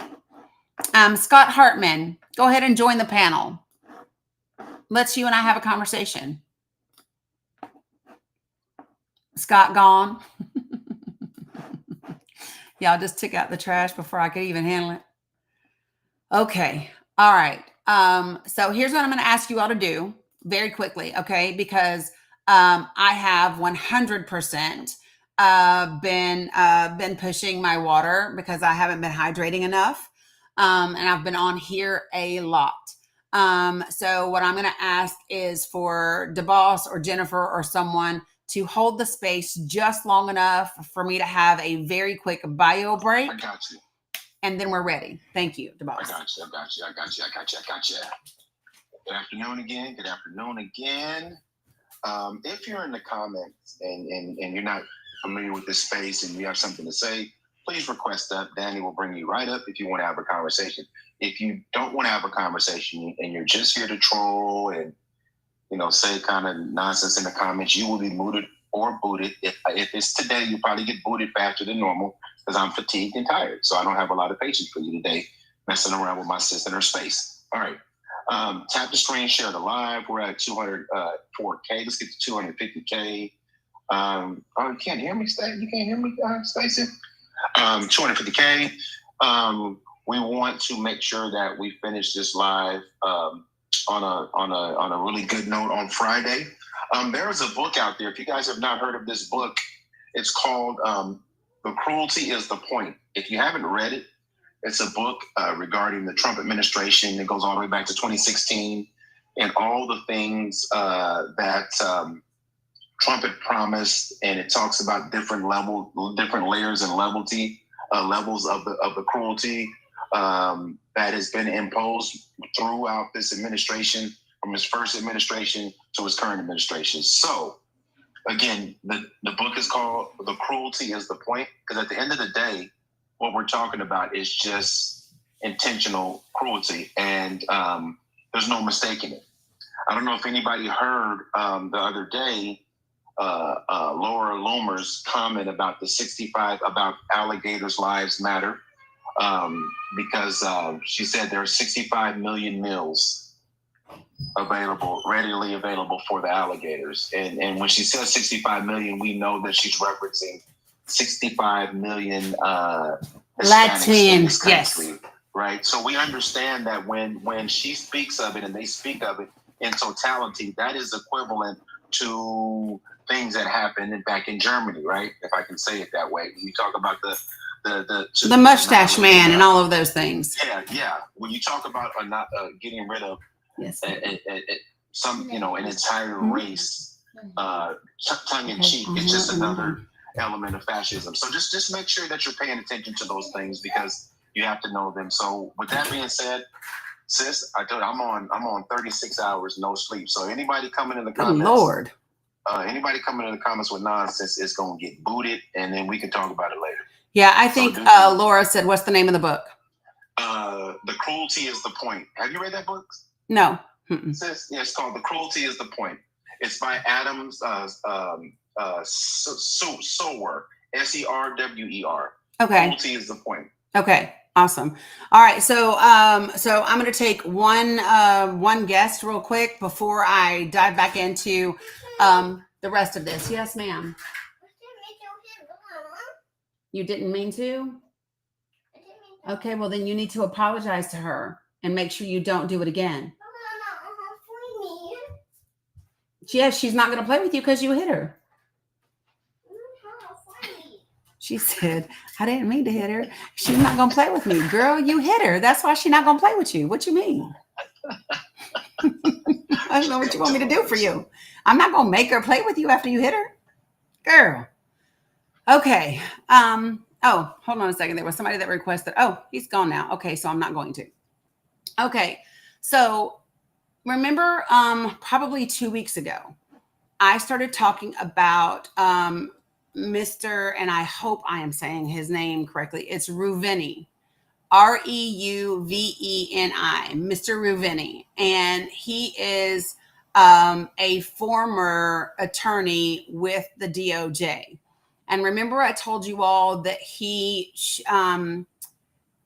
had filed a whistleblower complaint with the Government Accountability Project and to the DOJ Office of Inspector General, the Office of the Special Counsel, the ranking member of the U.S. Senate Committee on Judiciary, and the chair, right, as well as the House side. So this was filed with, they went through the Government Accountability Project. They filed this whistleblower complaint with the DOJ OIG, Office of Inspector General, through the Acting Special Counsel, U.S. Office of Special Counsel. And then they did it through the House and the Senate for their judiciary committees. So the chair of those committees and the ranking members got a copy of this at that time. This was filed June 24th of 2025. So I'm going to go over this document And then what's really exciting is that they were back in court this week around this whistleblower complaint. And this is where they released his proof for this whistleblower. And it appears that he has astounding things that were said via text to him about the Kilmar Abrego case in front of Judge Boasberg. And it's going to be really interesting. And the reason why this is so relevant, you all, is because at the same time that this is going on, you have to remember that there's a case that is asking for Kilmar Abrego Garcia to be brought to Maryland. And the judge in Maryland is saying, no, Linda, that's different. He has receipts, emails, and texts. Sure enough. Dani, real quick. Is Yeah. that where is that how they got the other information on Emil? Bovey? Yes. The other Yes. It's Yes. because of this, right? Yes, it's this. Damn it, I thought that's what it was. Okay, I'm sorry. Yeah, that's what this is. Why does all this matter? Well, I mean, it matters, number one, because this person's life is on the line along with his family and his children, right? So that would be one reason why it matters. It also matters because if the DOJ and the government is going to fabricate evidence and all of these different things, especially in the DOJ, not just the local police department, but at that level, right? All of those types of things, it matters for corruption, because it's absolutely possible for an independent counsel that's outside of the DOJ, right? That's outside of that to be brought in to handle whatever might need to be handled, whether that's criminal contempt, whether that is criminal charges, whatever that is. Okay. And so I think that that's important. Y'all, listen, impeachment is not the only thing that matters here, right?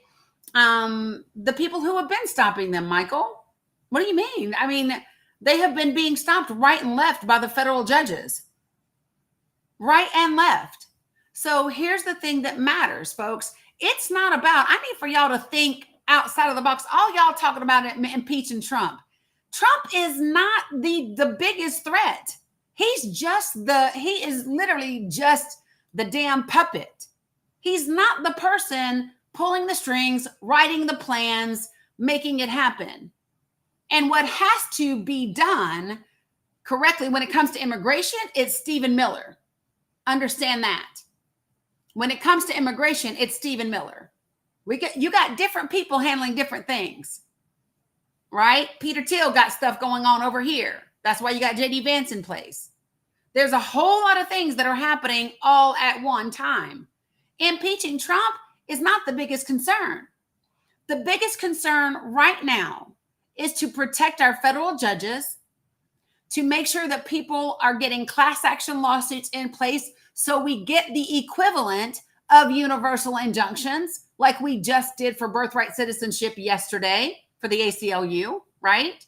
And then we need to be working really hard for the Virginia elections right now, because they have a statewide election. All 100 seats are up for and they're all being challenged this year. All 100 seats in Virginia are being challenged, right? And then New Jersey has 80 some seats, right? And so this is where those two states need to set the tone for what elections are going to look like between now and by the time we get to the midterms. And then we've got to be busy building relationships, providing facts, developing understanding and connection. And that is something that we can 100% do, because we do it in this space all the time. No, Hatch, there's nothing being talked about canceling those elections. None.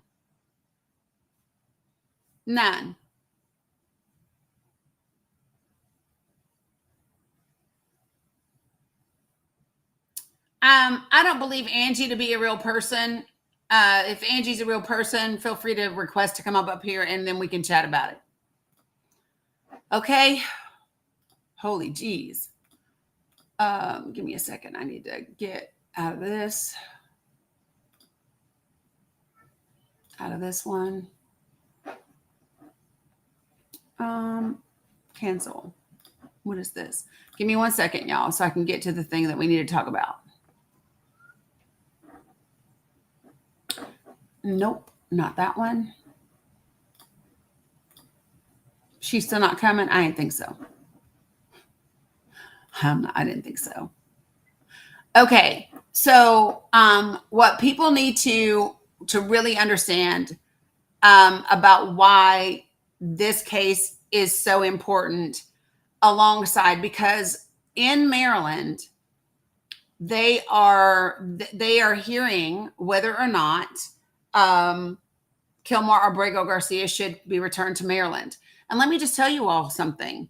He was going to be released from Tennessee's custody, but because the Justice Department was talking about immediately deporting him to a third country, he requested to stay where he is until they got this completely resolved about where he could and couldn't go. So when people say, where is he now? He is where he asked to be, because he's not dumb. And he's got good lawyers, which I love for him. Okay. So U.S. District Judge Paula Zenas said getting certain answers from the Trump administration was like, quote unquote, nailing Jell-O to a wall, and ordered the Justice Department to produce a witness from the Department of Homeland Security on Thursday, which was yesterday, to testify about its designs for Abrego, which I will get to that in a minute. So he is currently in Tennessee, where he faces federal human smuggling charges, right? The magistrate judge initially ordered him released from custody, but the magistrate judge agreed to a last-ditch request by Abrego to remain in detention for fear that the administration intends to immediately deport him if released. Okay. So this is what's important about this. Now, here's what's funny about the case in Maryland having an impact on the case in Tennessee. Here's what that impact is. This judge is expressing concerns about the case in Tennessee. And the reason why is because let me tell you what she said. So they said, the DOJ said at one time, they testified previously before the court that this investigation into the human transportation, they testified previously, what's up, Phantom, that it didn't begin until April the 28th, which is more than 1 month after he was already illegally deported to El Salvador, right? So you're saying he's deported March the 15th, you pick him up on March the 12th, but you don't start an investigation into the human transportation, right? Until 6 weeks after he's already gone. So the judge said, quote, well, because let me just tell you this. So then on Monday of this week, a different DOJ attorney said in court on Monday to this judge, well, the investigation actually began earlier than that. And her response was this, quote, now I have real concerns as if I haven't for the last 3 months, end quote. Whoo, low, geez. So she will be weighing whether or not he gets returned back to Maryland, which is what Abrego Garcia's family is saying would meet the order of the court. Okay. Let me see if there's anything else I want to tell you from this piece. Oh, and the DOJ and the White House, once again, don't seem to be on the same page, because the DOJ attorneys said in court on Monday that the Department of Homeland Security did, in fact, intend to immediately begin deportation proceedings against Abrego if he were released next week from his incarceration in Tennessee, and that they were going to send him to a different country other than El Salvador. Well, the White House put out a statement that said such a plan that describes such a plan voiced by prosecutors at an earlier hearing as quote unquote fake news. So the White House is saying that this plan is fake news, but the DOJ is saying, no, that's what we plan to do. Now, why is this important?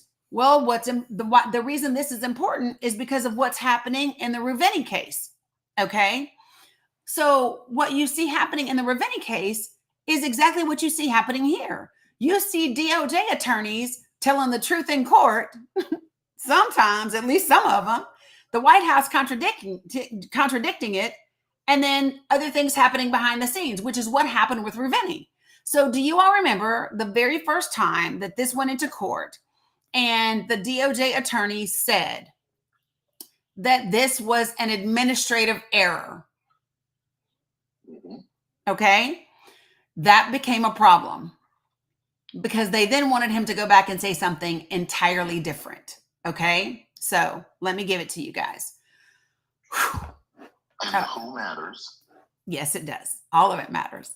Okay, you smiling? I'm over here smiling too because this is crazy. This is crazy. This is what happens when you really truly believe that you are above the law. This is what happens. You do shit that just, I don't know what you're thinking. I really don't know what you're thinking because, bruh.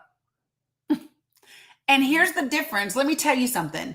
If they had done this type of thing in the first administration, they might have gotten away with it because all of those lawyers, well, most of them were just doing their beck and call. That's why they lost their damn law licenses, right? But too many attorneys have seen them other attorneys lose their law license and said, hell no, not me. Because I can at least start my own practice somewhere and still practice law. Y'all not about to take my law license over this right here. We're not doing it. So this is where we are. So give me 1 second. I need to pull up this last one. Whew.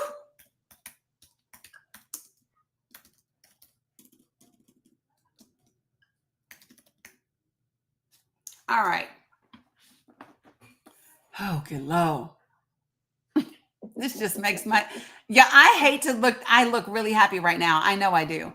And it's just because they deserve whatever they get. They really do. And if you go to the Government Accountability Project, which is whistleblower.org, right? They have the emails and the text messages, and they are about this life. And I am here for it. So the first thing that we're going to do is go through the initial whistleblower complaint that was filed on June 24th. Okay.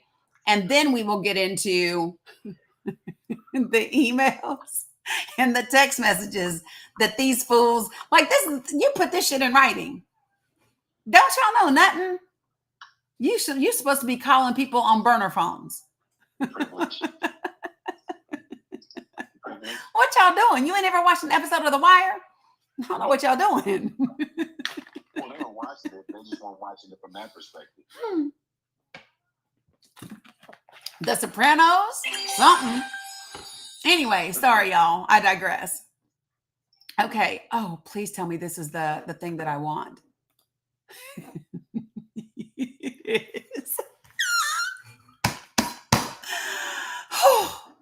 Okay, we about to have so much fun right now.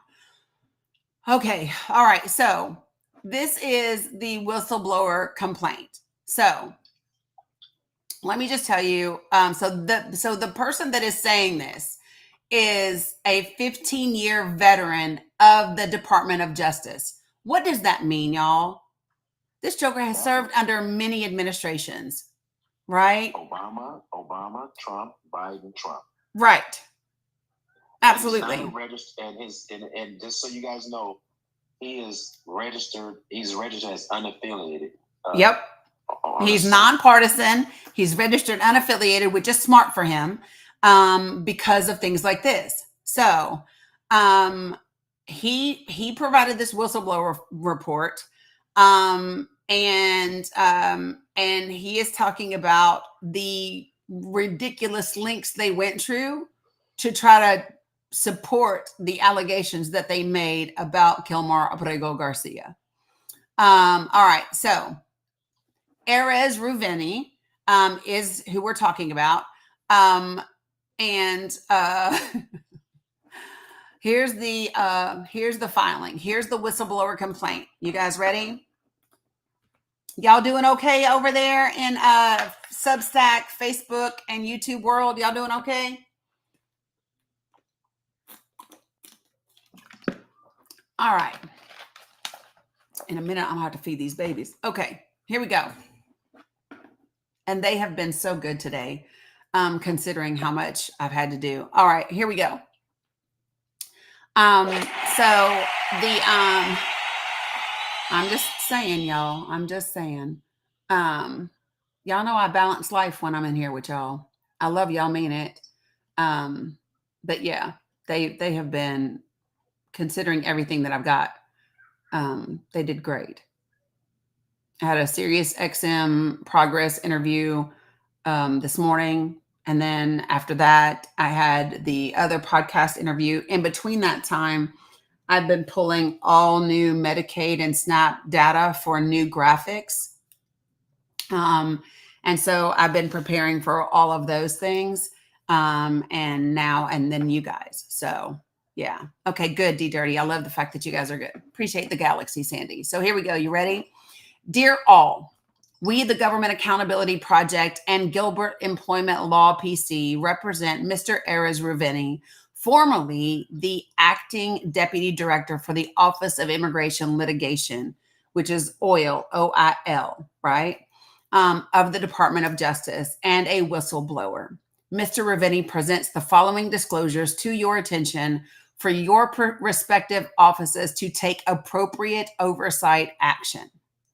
Between March 14th of 2025 and April 5th of 2025, Mr. Ruveni, almost immediately after receiving notice of his promotion to serve as acting deputy director of OIL, became aware of the plans of DOJ leadership to resist court orders that would impede potentially illegal efforts to deport non-citizens, and further became aware of the details to execute those plans.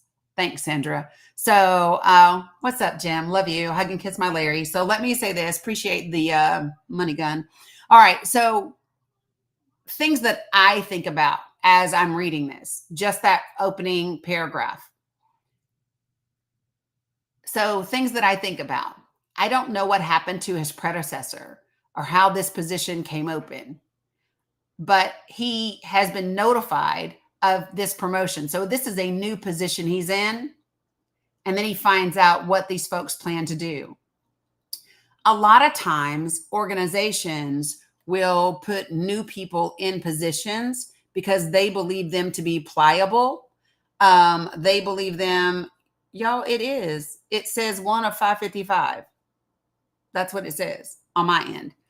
So when it's somebody that's just new in that role, someone that's newly promoted, sometimes people can have the opinion or the thought that those folks will just go along with whatever because they're new in that role. They don't want to risk it. They don't want to jeopardize it. They don't whatever, right? I have no evidence that that is the case here. What I'm just saying is that's immediately what comes to mind for me. Appreciate you, Cam. That's immediately what comes to mind to me when I hear exactly, and the new person can take the fall. Exactly, living with the louds. So the new person can do whatever you want them to do, and then when shit goes bad, then they get blamed for it all, right? So just saying. So here's what it says after that. It says, on April 4th, 2025, after raising concerns internally to his chain of command for nearly 3 weeks, regarding the government's compliance with court orders and candor to the courts, Mr. Ruveni appeared before Judge Paula Zinnes, United States District Court Judge in the District of Maryland, on behalf of the government in the case of Mr. Kilmar Abrego Garcia. During that appearance, Mr. Ruveni candidly and truthfully informed the court, based on the evidentiary record that Mr. Abrego Garcia's removal from the United States was a mistake.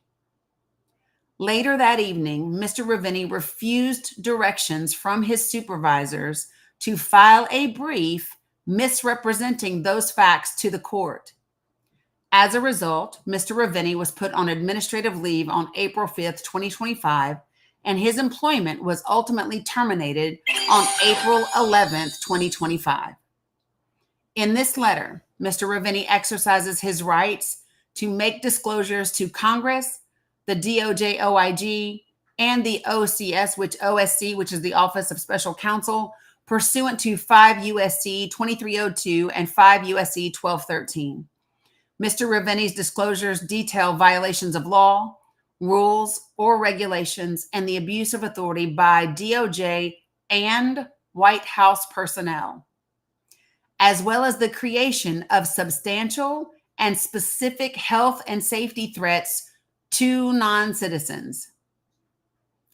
These high-level governmental personnel knowingly and willfully defied court orders, directed their subordinate attorneys to make misrepresentations to courts, and engaged in a scheme to withhold relevant information from the court to advance the administration's priority of deporting citizens. Since April 5th, 2025, it has been widely reported that, according to DOJ sources, Mr. Ravini was put on administrative leave by DOJ for allegations, appreciate you, Lynn, of failure to quote unquote follow a directive from his supervisors, failure to quote unquote zealously advocate on behalf of the United States, and for arguing quote unquote against Homeland Security and the State Department when he truthfully represented to the court that Mr. Abrego Garcia's removal was in error. You good, babe? Can you ask the girls what they want to eat? I know I was going to make goo, but I'll make it tomorrow. Yeah, you're going to have to keep him and watch him for me. Appreciate you, babe. Yeah. Is that Okay. young Dom? Yeah, that's Dom. My man. Yeah. We got to get together, Dom. That's my friend Michael, the boss, who says y'all got to get together, Dom. He said, all right. Cool. Okay. These statements by Attorney General Pamela Bondi and her deputy, Todd Blanche, are false and misleading. Indeed, it has since been reported that prior to the April 4th hearing, senior counsel to the Secretary of Homeland Security and Trump appointee James Percival conceded that Mr. Abrego Garcia's removal was, quote, an administrative error, ... not that we should say publicly.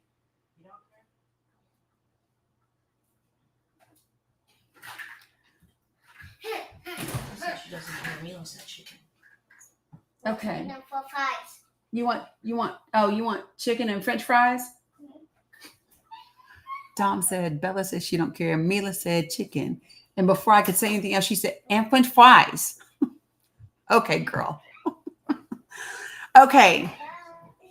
So, so here's where we are. Nevertheless, White House officials have publicly disparaged Mr. Ravini to justify their refusal to comply with the Constitution and with court orders. Appreciate you, Vanessa.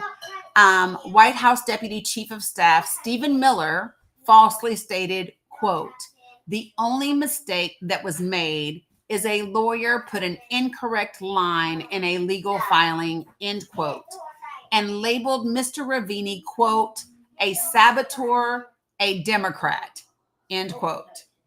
Referring to Mr. Ravini, President Trump stated, quote, well, the lawyer that said it was a mistake was here a long time, was not appointed by us, should not have said that,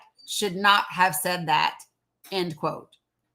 What he didn't say was that he was lying. Did you notice that? Donald Trump said the lawyer that said it was a mistake was here a long time, not appointed by us. Shouldn't have said it. Shouldn't have said it. But you didn't say he lied. Right? Just saying. And they promoted him. Uh-huh. And they promoted him. And you promoted him right before you fired him. Right before you, yes. Right.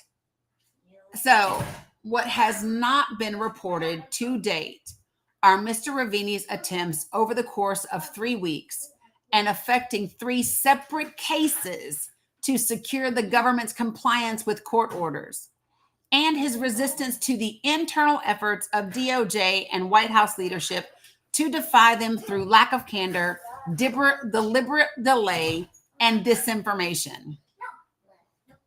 Discouraging clients from engaging in illegal conduct is an important part of the role of a lawyer. Mr. Ravini tried to do so and was thwarted, threatened, fired, and publicly disparaged for both doing his job and telling the truth to the court. Because his clients engaged in unlawful activity, abused their authority, created substantial and specific threat to health and safety, and because the pattern of this conduct continues to this day, Mr. Ravini is exercising his rights under 5 U.S.C. 2302 and 5 U.S.C. 1213 to report wrongdoing. I love it. And then there's all kinds of little citations, y'all, up in here. Now, I'm over here smiling. I'm punch drunk, but I'm smiling. Are you ready to connect the appellate court confirmation to this? Are you talking about Bossberg? With Emil? Is his name Emil Bove? Emil Bove. Yeah, Emil Bove. Yes. So, yeah. So hold on. Let me pull up the.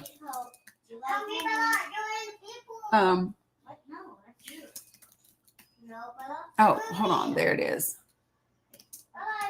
Yeah, Joshua Bove. Bove. Mm-hmm. Bove. Yeah, this fool right here. Oh, wait. I already have it pulled up. I just forgot. Hold on.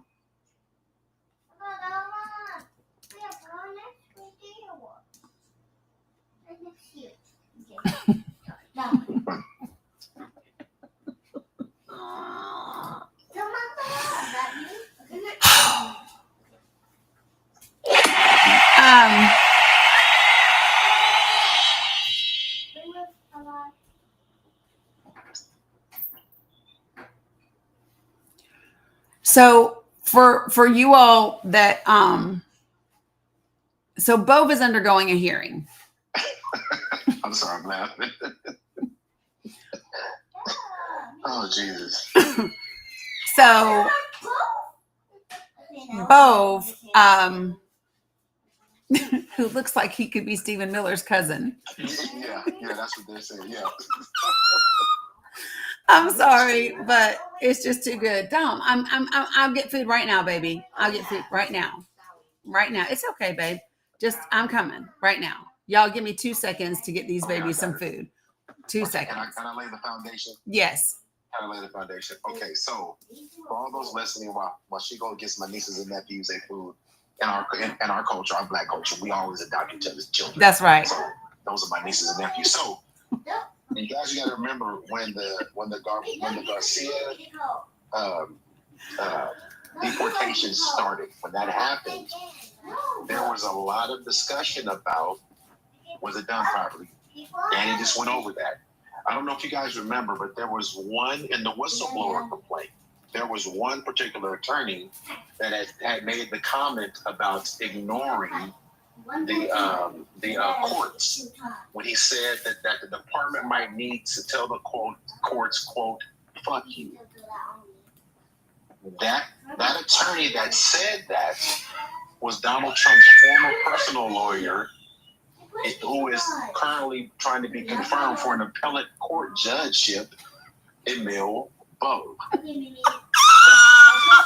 The man that was suggesting to tell the courts, fuck you, is trying to be an appellate court judge himself. Yep. He's trying to be confirmed right now. Right now. The only reason we know about, the only reason these emails came out now, the judicial committee that he's in front of for confirmation is pulling these emails and texts out from this whistleblower case.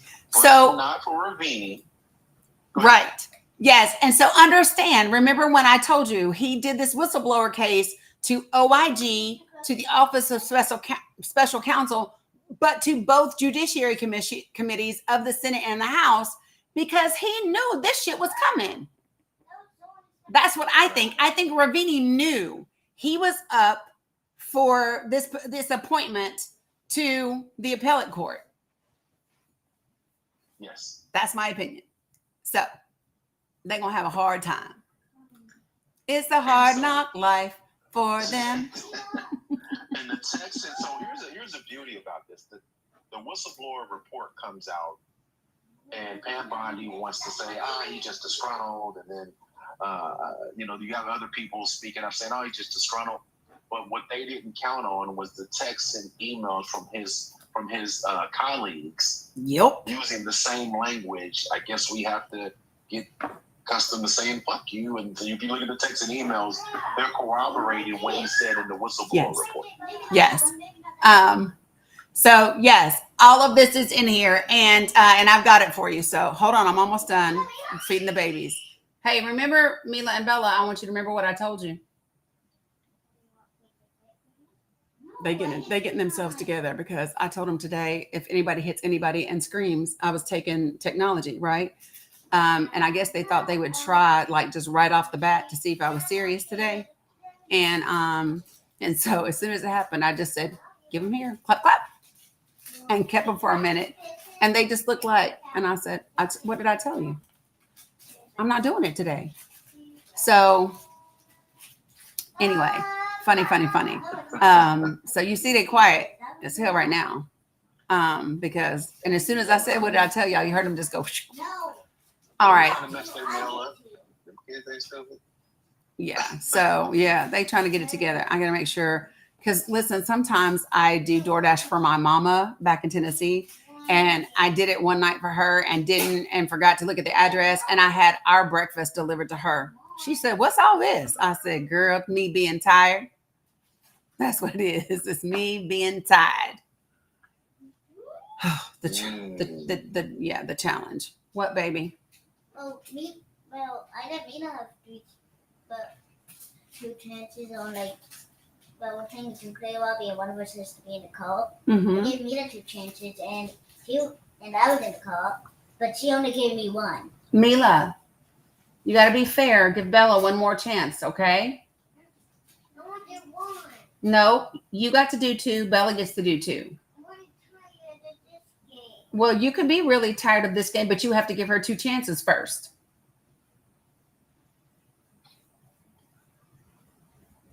Hoo-wee.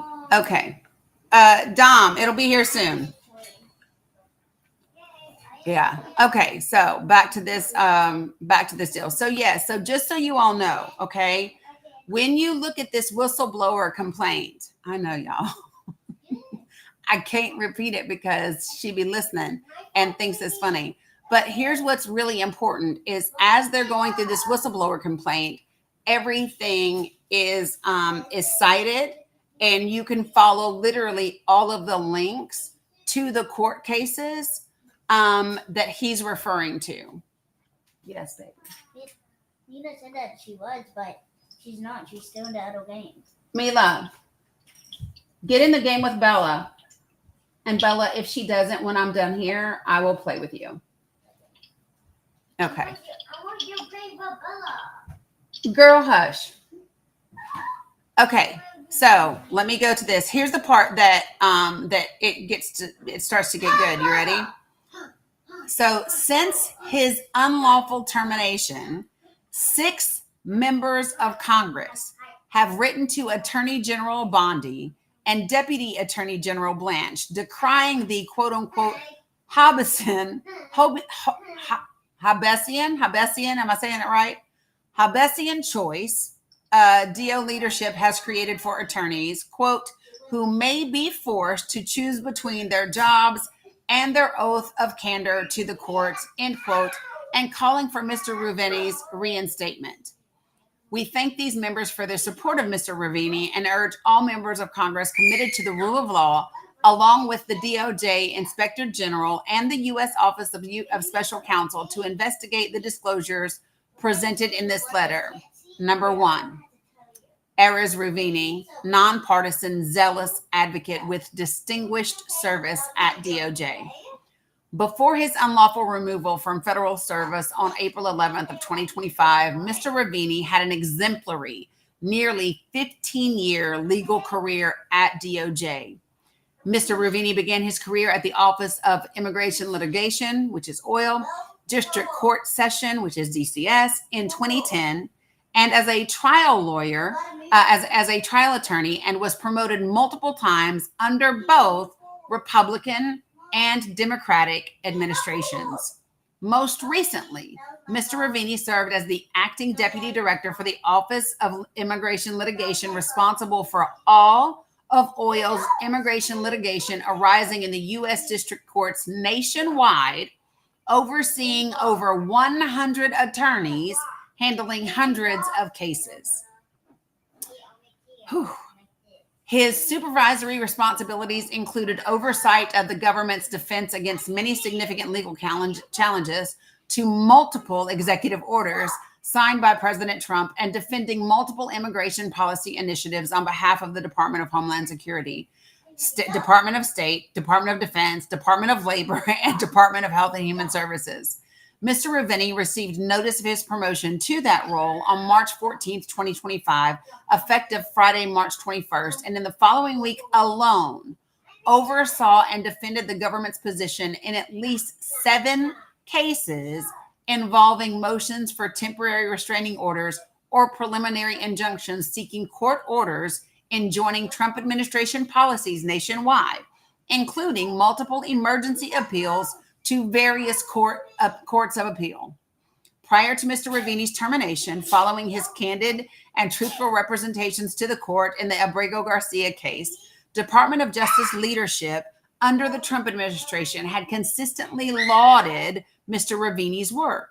For example, in a March 21st, 2025 email announcing Mr. Ruvini's recent promotion, Deputy Assistant General Drew Ensign remarked that Mr. Ruvini, quote, is a top-notch litigator who has taken on some of OIL's most challenging cases over the past 15 years, including as, quote unquote, assistant director for over 7 years, and, quote, multiple stints as counsel in the civil division front office, having, quote, led and litigated complex cases protecting our immigration authorities, developed sanctuary city affirmation cases, and worked closely with our many excellent attorneys handling district court litigation. Additionally, Mr. Ruvini's most recent performance review under the prior Trump administration was stellar. Then Deputy Director Colin Kaiser wrote that, quote, Assistant Director Erez Ruvini continues to be one of OIL DCS's, which is the OIL District Court Section, premier litigators and supervisors. He is an outstanding attorney, legal writer, and oral advocate. He continues to handle some of the section's most difficult and highest profile cases, end quote.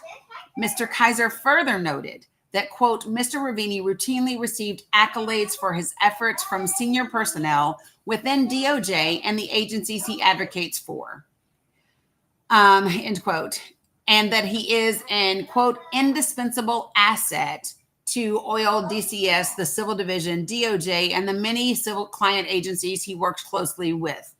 And, quote, he has truly earned an excellent rating for this rating period. Indeed, Mr. Ruvini has received a quote-unquote excellent rating for every year he has worked at the department since 2010. On top of that, he is a recipient of 9 Civil Division awards, including 3 during the prior Trump administration for helping lead the C-19 Immigration Litigation Response Team in 2020, leading district court litigation on behalf of the Sanctuary Cities litigation team in 2019, and leading defense of the Protecting the Nation from Foreign Terrorist Entry executive order in 2010. For years, Mr. Ravini oversaw the defense of immigration priorities regardless of political party. During the first Trump administration, Mr. Ravini led the defense of the administration's initiatives, including the executive orders and proclamation barring entry of certain nationalities to the United States, multiple rules barring access to asylum to migrants at the southern border, including the entry, transit, and criminal asylum bars, the migrant protection protocols, and the defense of the expedited removal statute against constitutional challenges. Mr. Ravini has also led an affirmative suit challenging the state of California's laws. The state of California's laws alleged to interfere with federal immigration enforcement efforts.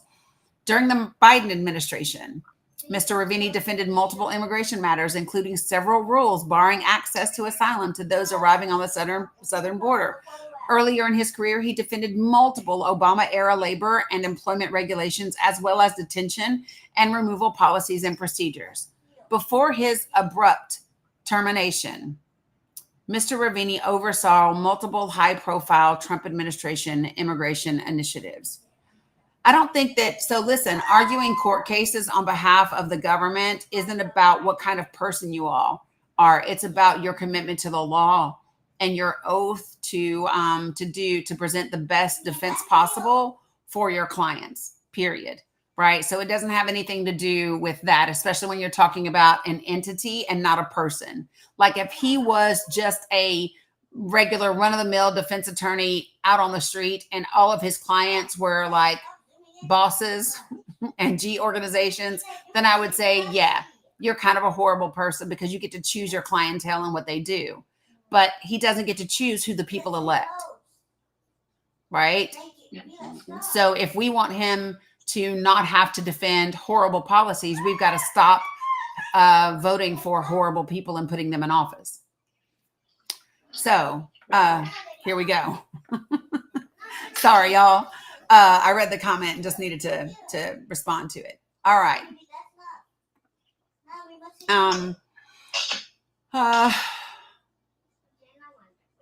Okay. And before his, let me see. Okay. And before his abrupt termination, Mr. Ravini oversaw multiple high-profile Trump administration immigration initiatives. In short, Mr. Ravini has been a tireless advocate on behalf of the interests of the United States for years, with a stellar record of advocating successfully on behalf of multiple presidential administrations, both Republican and Democratic. To suggest Mr. Ravini is anything but a zealous advocate for the United States who takes his oath to uphold the Constitution seriously is both false and outrageous. On March 14th, 2025, DOJ leadership expressed intent to ignore court orders to effectuate removal flights under the Alien Enemies Act. On Friday, March 14th, 2025, Mr. Ravini received notice of his promotion to acting deputy director of the Office of Immigration Litigation, which is OIL. That same day, following news reports that the president intended to sign a presidential proclamation invoking the Alien Enemies Act, Mr. Ravini was summoned to a meeting by Deputy Assistant Attorney General of OIL, Drew Ensign. At the meeting were Principal Assistant Deputy Attorney General Emil Bove, Counselor to the Deputy Attorney General James McHenry, Associate Deputy Attorney General Paul Perkins, Acting Director for OIL, and Mr. Ravini's direct supervisor, August Flint-Hay, and other OIL attorneys.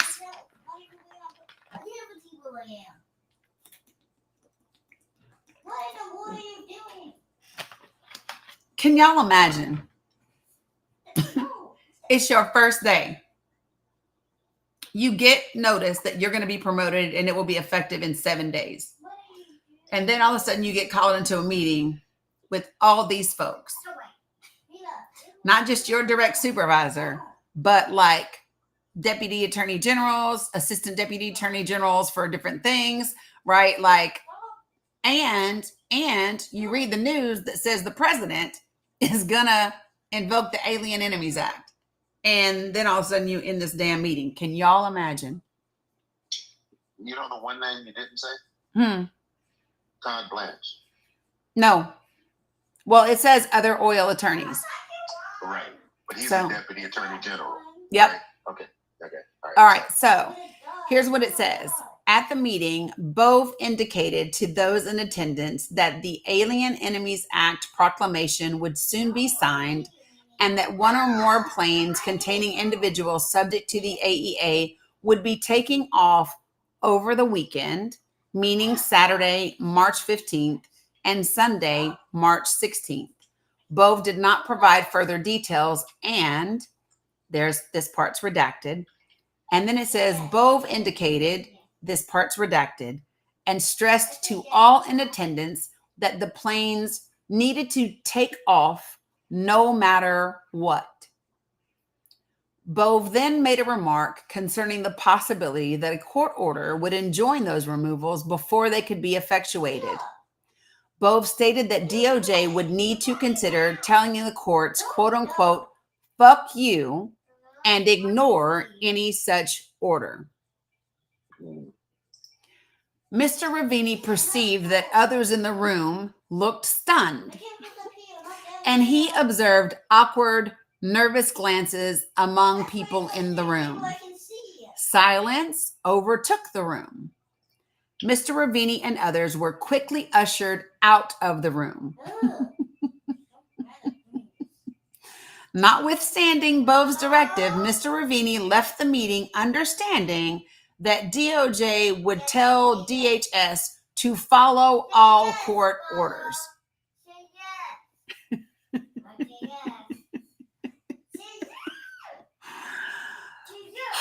So I just want to reiterate this.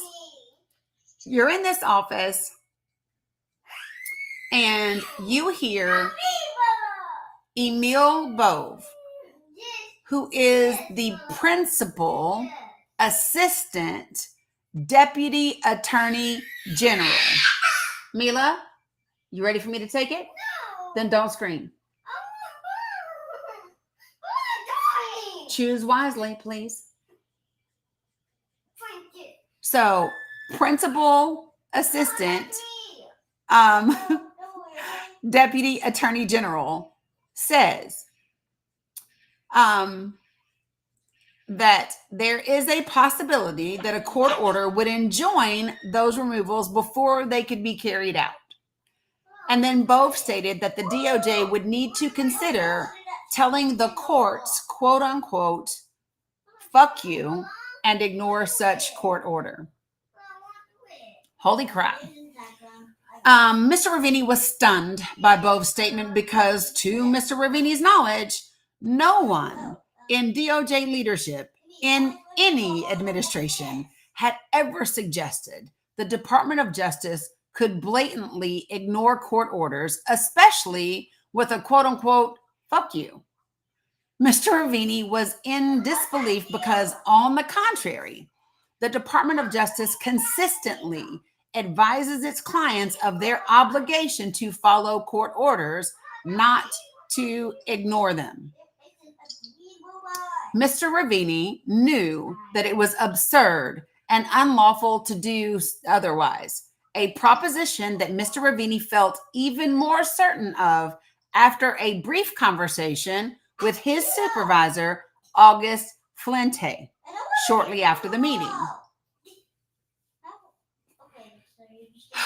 Between March 14th, 2025, and his unlawful suspension on April 5th, 2025, Mr. Ravini refused to obey an illegal order and made protected whistleblower disclosures. They go from hating each other to like playing and laughing. Truly, truly, truly sisters, right? I know. Mr. Ravini's disbelief following the meeting with Bove is now a relic of a different time. Damn. Mr. Ravini's disbelief following the meeting with Bove is now a relic of a different time. He said, compared to the shit that happened afterwards, that ain't nothing.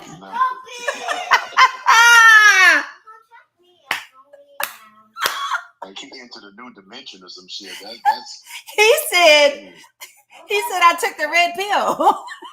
yeah, exactly. This is crazy. He said I entered the matrix. I don't know what happened. So for those of y'all who don't get it, he's saying, listen, his disbelief at what both said is like a relic of a different time now, because over the next 3 weeks. So here's what he said. Over the next 3 weeks, Mr. Ravini was involved in 3 separate cases involving the legality of the administration's immigration removal operations under its newly implemented priorities, during which time he directly witnessed and reported 1. DOJ officials undermining the rule of law by ignoring court orders. 2. DOJ officials presenting quote unquote legal arguments with no basis in law. 3. High-ranking DOJ and DHS officials misrepresenting facts presented before the court. And 4.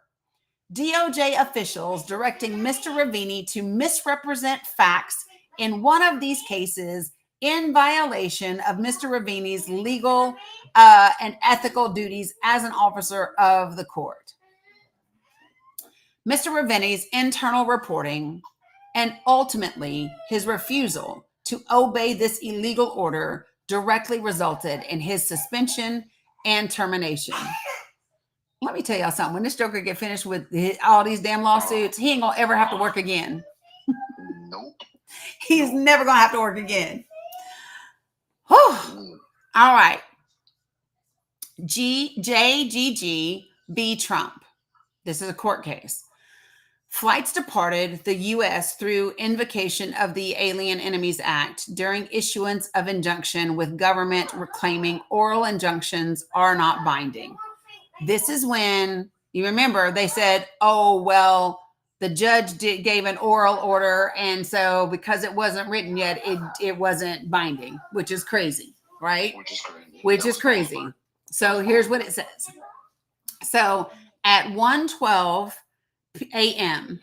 on Saturday, March the 15th, 2025, prior to the publication of the Alien Enemies Act proclamation, the American Civil Liberties Union, which I hope everyone is supporting, filed lawsuit on behalf of 5 Venezuelan men facing imminent deportations under the AEA and moved for a temporary restraining order to prevent their removal.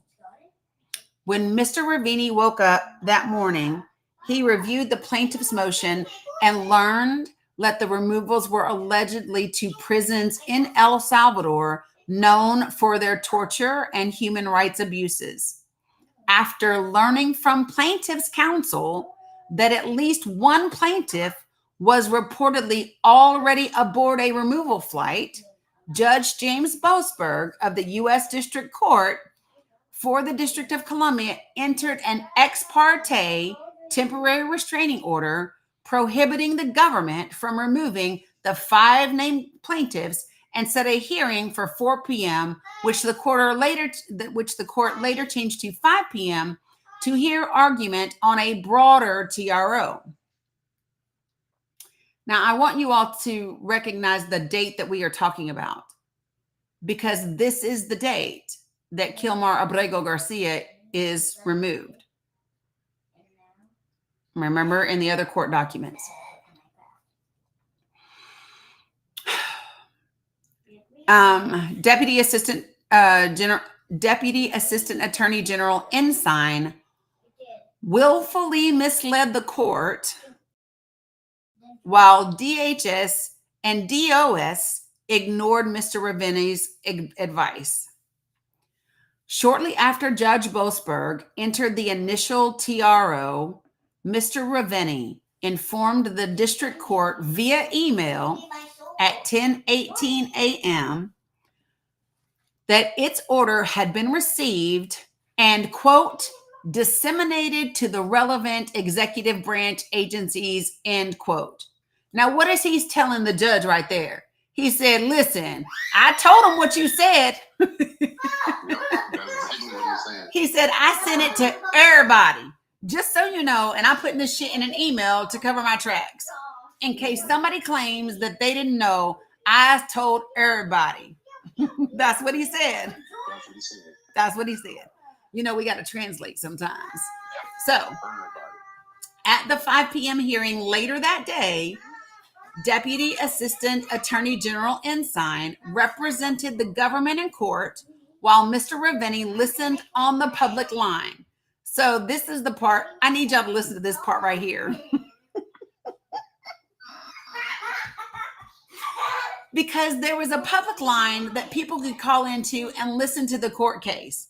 And so because he wasn't representing them in court, but he still wanted to know what was said, Ravenny called in on the public line so that he would know whether they did what the court had asked them to do and what they were claiming in court, right? So Mr. Ravenny listened on the public line, emailing the Department of Homeland Security and the Department of DOS. Wait, your food's about to be here. I got her in the pantry, y'all. Mm-hmm. Caught her like a little rat. Yeah, and they froze. But so listen, he listened on the public line, email, and while he's listening, he's emailing the Department of Homeland Security and the Department of State agencies counsel periodically. So while he's listening, Roland, cut her in the pantry. So listen, so while Ravenny is listening on the public line, he's emailing the lawyers, the counsel for the Department of Homeland Security and the Department of State, basically saying, this is what the hell y'all saying in court. This ain't what the judge, this is what the judge, like, okay, so that's what he's doing.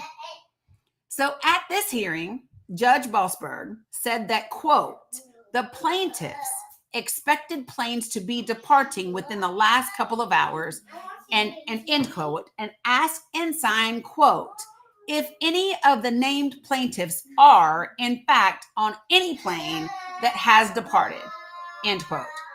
Ensign assured the court that none of the named plaintiffs would be removed during the pendency of the TRO, the temporary restraining order. When Judge Boasberg asked if that meant the plaintiffs, quote, are either not on the planes or that they will not be removed from the planes and will be brought back once the planes land in El Salvador, end quote. The judge said, no. You didn't answer my question. He said, what I want to know is anybody that's named in this case on the plane, on any plane that's departed. And Ensign was like, well, any of the named plaintiffs, they would not, none of them will be removed. And the judge said, I don't know what the hell that means. He said, does that mean that either they're not on the planes or that they will be, they were removed from the planes or that they'll be brought once the planes land in El Salvador? Like, which one is it? So Ensign asserted, quote, I don't know the status of the planes. If there are removal flights, the 5 would not be on them, end quote.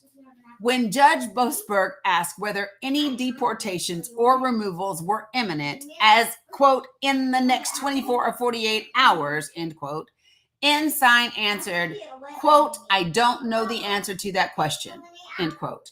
Now, I want y'all to remember that meeting that Ensign was in, the same meeting that Ravenny was in, when they said these flights are going to occur on the 15th and 16th, and they must happen no matter what.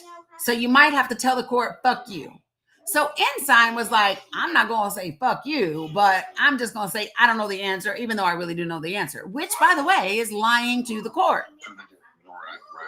You just putting your whole ass law license on the line.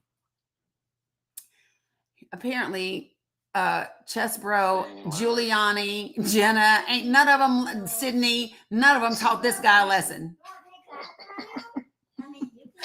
So Ensign then added, quote, we can certainly investigate that and report that back to you, end quote. When Judge Boasberg asked how soon he would get that information, Ensign said that the government could, quote unquote, certainly include that information in a document they were planning to file, quote unquote, tomorrow night. That would be the night of the 16th after everything was done, right? Right. The plaintiff's lawyer stressed the urgency of the situation, noting, quote, his understanding from people on the ground from different sources that planes are going right now taking Venezuelans to El Salvador, end quote, and that 2 flights, quote, may have already taken off during this hearing, end quote, and urged the court, quote, to issue a class TRO now to avoid any more harm. At that point, Judge Boasberg adjourned the hearing until 6 p.m. to, quote, let Mr. Ensign do some digging. The court specified, quote, Mr. Ensign, I will want to know, have planes, in fact, is deportation of people under the proclamation pursuant to the AEA in motion now, and will it be for the next 48 hours, end quote. Ensign responded, quote, we can do that, Your Honor, end quote. Bold-faced lying.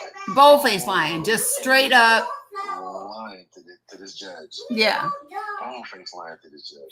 However, prior to 5, Dominic, the food's here. So, however, prior to 5:24 p.m., DOJ attorneys, including Ensign and Mr. Ravini, received an email from plaintiff's attorney citing public reporting of flight information and stating that they had reason to believe that people were on planes for imminent deportation. According to public reports and various websites that track the whereabouts of planes in real time, at least 2 planes took off from Texas after the start of the hearing. The first at 5:26 p.m. and the second at 5:45 p.m. en route to what online sources speculated was a final destination of El Salvador.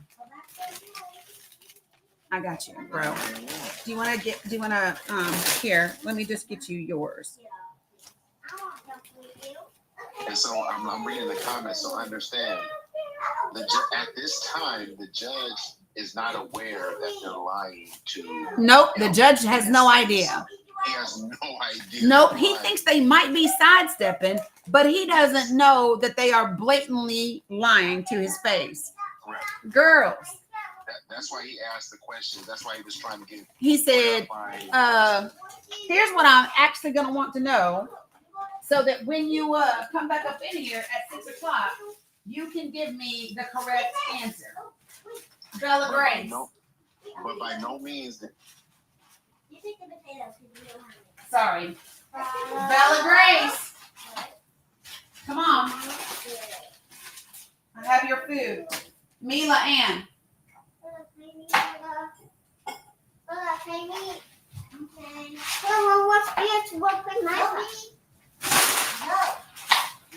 Here. There's your food. I put a tree down. Okay. I have done my duty. Y'all are going to eat. Yes, Mila got her fries. 100%. Okay. All right. So here we go, y'all. Digging back in. Yeah. Okay, DeVos, no worries. All right. So yet at 6 p.m., following the 38-minute adjournment, Deputy Assistant Attorney General Ensign provided Judge Boasberg with no information regarding flight departures. Specifically, Ensign told the court, quote, I don't have any details to share, end quote. Explaining that his quote unquote clients said that the quote operational details raise potential national security issues, particularly ones if discussed with a public line, end quote. So when Ensign said that his clients, quote, raised that we may be able to provide your honor additional details in an in-camera hearing, Judge Boasberg quickly arranged, quote, to disconnect the public phone line and start an in-camera proceeding.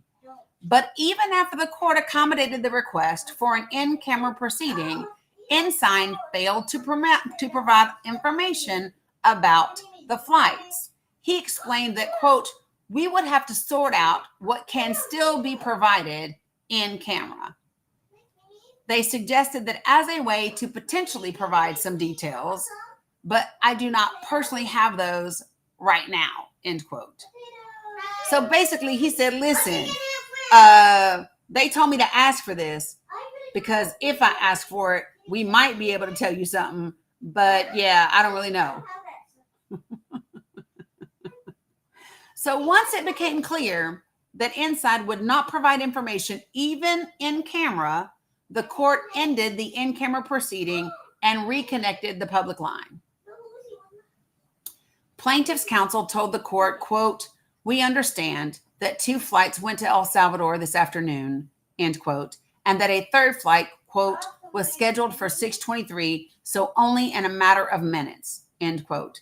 After several minutes of legal argument, the court found that, quote, class certification is warranted, end quote.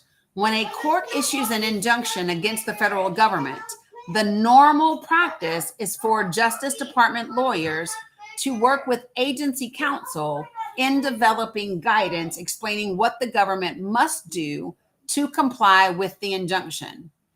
The relevant agencies then disseminate that guidance to their components. So, for example, when a court order impacts the Department of Homeland Security immigration removal operations, in normal practices, the Department of Justice meets with the Department of Homeland Security's lawyers to create guidance that the Department of Homeland Security would then, once approved, disseminate to immigration and customs enforcement and removal operations, which is ERO, and any other relevant components. Because Mr. Ravini's name was on the court papers that the government filed in the 3 cases at issue, and because of his role as acting deputy director for oil, he had a responsibility to confirm that the government was abiding by the court orders in those cases. With this in mind, at 6:14 p.m., as the hearing continued, Mr. Ravini began listening again on the public line. He emailed attorneys with the DHS Office of General Counsel, ICE Office of the Principal Legal Advisor, and the Department of State Office of Legal Advisor, informing them, along with other DOJ attorneys, that the, quote, judge is certifying a nationwide class as we speak. It is likely a class-wide TRO is imminent, which is a temporary restraining order. So at 6:44 p.m., Mr. Ravini sent a follow-up email. Quote, the judge is presently issuing a class-wide temporary restraining order. Can folks confirm for us if at the moment any individuals subject to the AEA are being staged for removal or are presently in the air as part of the removal, but not yet having landed and disembarked, end quote. At 6:44 p.m., Mr. Ravini texted his supervisor, Mr. Flente, referencing Bove's March 14th, 2025 comment that it might become necessary to tell a court, quote unquote, fuck you. Mr. Flente acknowledged Bove's comment with a joke, referencing the possibility that either he or Mr. Ravini could be fired, implying for reporting up their chain of command concerns that a court order may have been violated. 2 minutes later, y'all, Mr. Ravini emailed DHS. This fool was not playing. He said, I'm covering my ass all the way around. So 2 minutes later, Mr. Ravenny emailed the Department of Homeland Security the substance of Judge Boasberg's oral order concerning class certification and a temporary restraining order.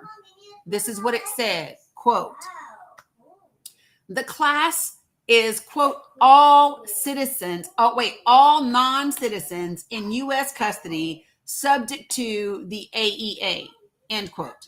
A minute, a minute order with more specifics will issue. Please confirm receipt of this email and let us know ASAP on the questions below concerning removals not yet effectuated, including those involving folks in the air. End quote. At 6:48 p.m., Mr. Ravenny sent another email. Sorry for all the emails. Last email. The judge specifically ordered us to not remove anyone in the class and to return anyone in the air, end quote. He said, I'm just making sure y'all understand that I know what the judge said. I told y'all what the judge said. So if you don't do what the judge said, it ain't going to be my fault. Oh, my Lord. Oh, good Lord. So People, I really need people to take this in, Danny. I really need people to understand. I've done this kind of work before, but the idea that this attorney communicated so intently. We thought Eric Hirschman communicated. It ain't even.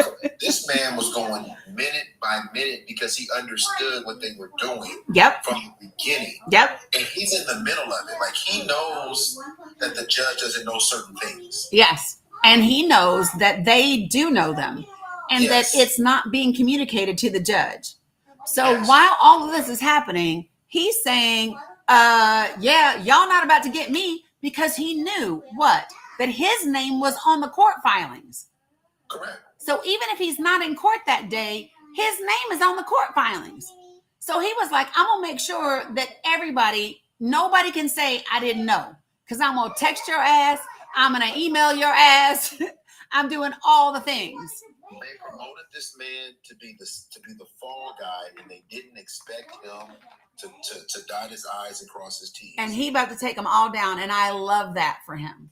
Well, and I want everyone to understand the other element of this, which is we can't forget that those other attorneys that were in the room when those comments were made, and they were texting and emailing back and forth, they have to make a decision now. Yep. They have to they have to either say it didn't happen, although they've already texted and emailed about it. Yep. Or corroborate everything he's saying. If that part comes together, then you tell me if I'm right or wrong. If they corroborate these things, because they've already bolstered his claims in a whistleblower by the Texas, if they testify and corroborate that, people gonna lose their licenses. Oh, 100%. 100%. Word doesn't play anyway. He already told them, I will hold you in criminal contempt. Exactly. So, and the thing that is so important about this is that Trump wanted both to be the appellate court judge. But now all of these texts, all of these emails are coming out because of this whistleblower complaint. So next week, when he's sitting in front of the Judiciary Committee, he's going to be questioned about these emails. Like, did you say that the Department of Justice may have to tell the courts, fuck you, and ignore their orders? No, well, what? Well, here's your whatever. You know what I'm saying? Like, it's about to get real. And this is the difference between the first Trump administration and the second. We've seen how this works. Lawyers who do his bidding lose their law licenses unless they dip the fuck out. Yep. And he said, he being Ravenny, you gotta remember, they know the names of all the people that were in the meeting. Yep. The reason I brought up Todd Blanche, because Todd Blanche is the assistant deputy attorney general. So he's right underneath Pam Bondi. Yes. He went in there and said that fuck you didn't fuck off was not said. I don't know if you read that part, right? Yeah. And so now they're asking him, was he there for the entire meeting? And Dove didn't want to answer that at his confirmation.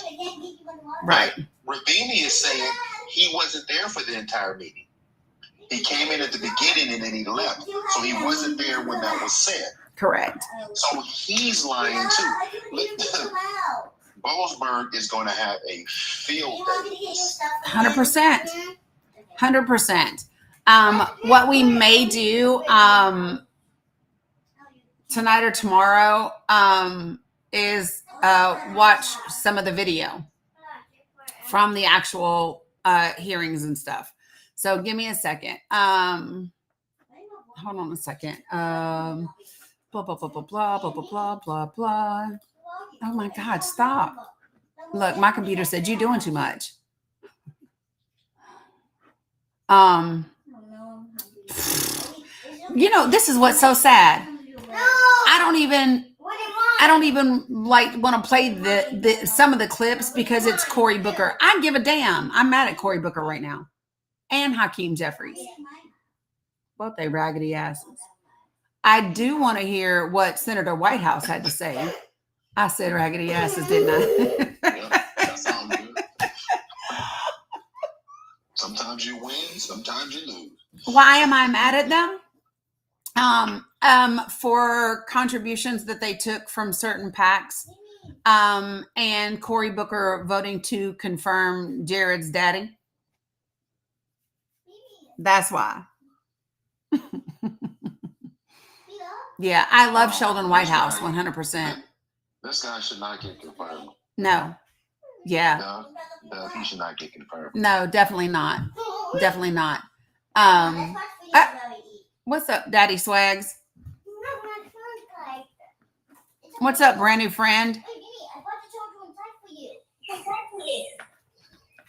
Did you mean to request up, friend? Oh, yes, ma'am, I did. Okay, what you got?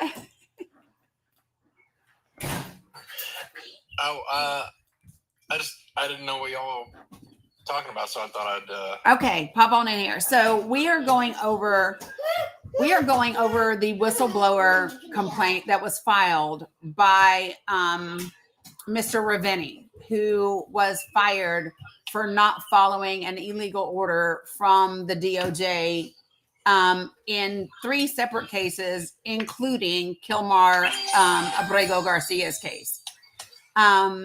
And it's chunked full of stuff. Now, what's interesting is as Emil Bove is trying to go through this confirmation process to become a judge on the Court of Appeals, all of these emails and texts that Mr. Ravini kept as evidence are being presented in this hearing. And so, yeah, like he told Emil Bove told the DOJ lawyers, yeah, baby, that is yours. Yeah. That they might have to tell the courts, fuck you, and not follow a court order. So what are they saying is the reason that he was fired? Ravini? What, baby? Yeah. So they fired Ravini because, what are they saying? They're saying he got fired for not zealously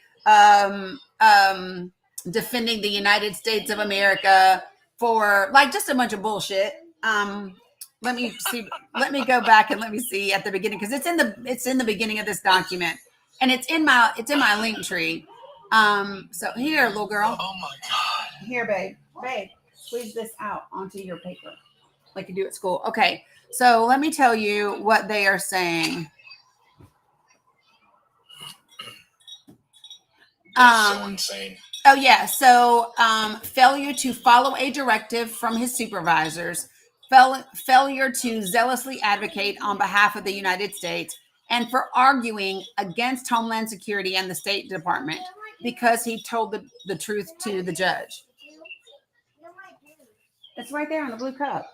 All three of those reasons why are going to turn out to be wrongful termination.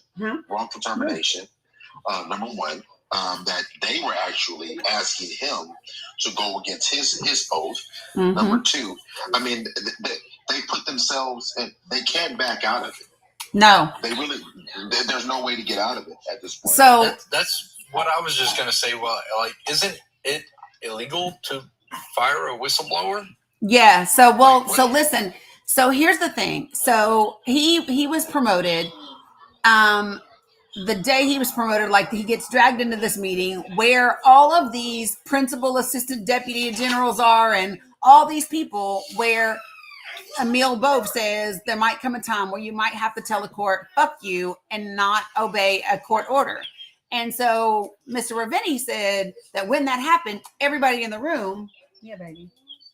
Yeah, it's right there. Was like, kind of like, did you hear that shit, right? Yes. And then everybody was kind of ushered out of the room. And so he was like, nobody under any administration, because this guy has worked, he has been there for almost 15 years. So he has served under Obama, under, oh my God, Trump, under, Biden. yeah, Biden. I got to read an email.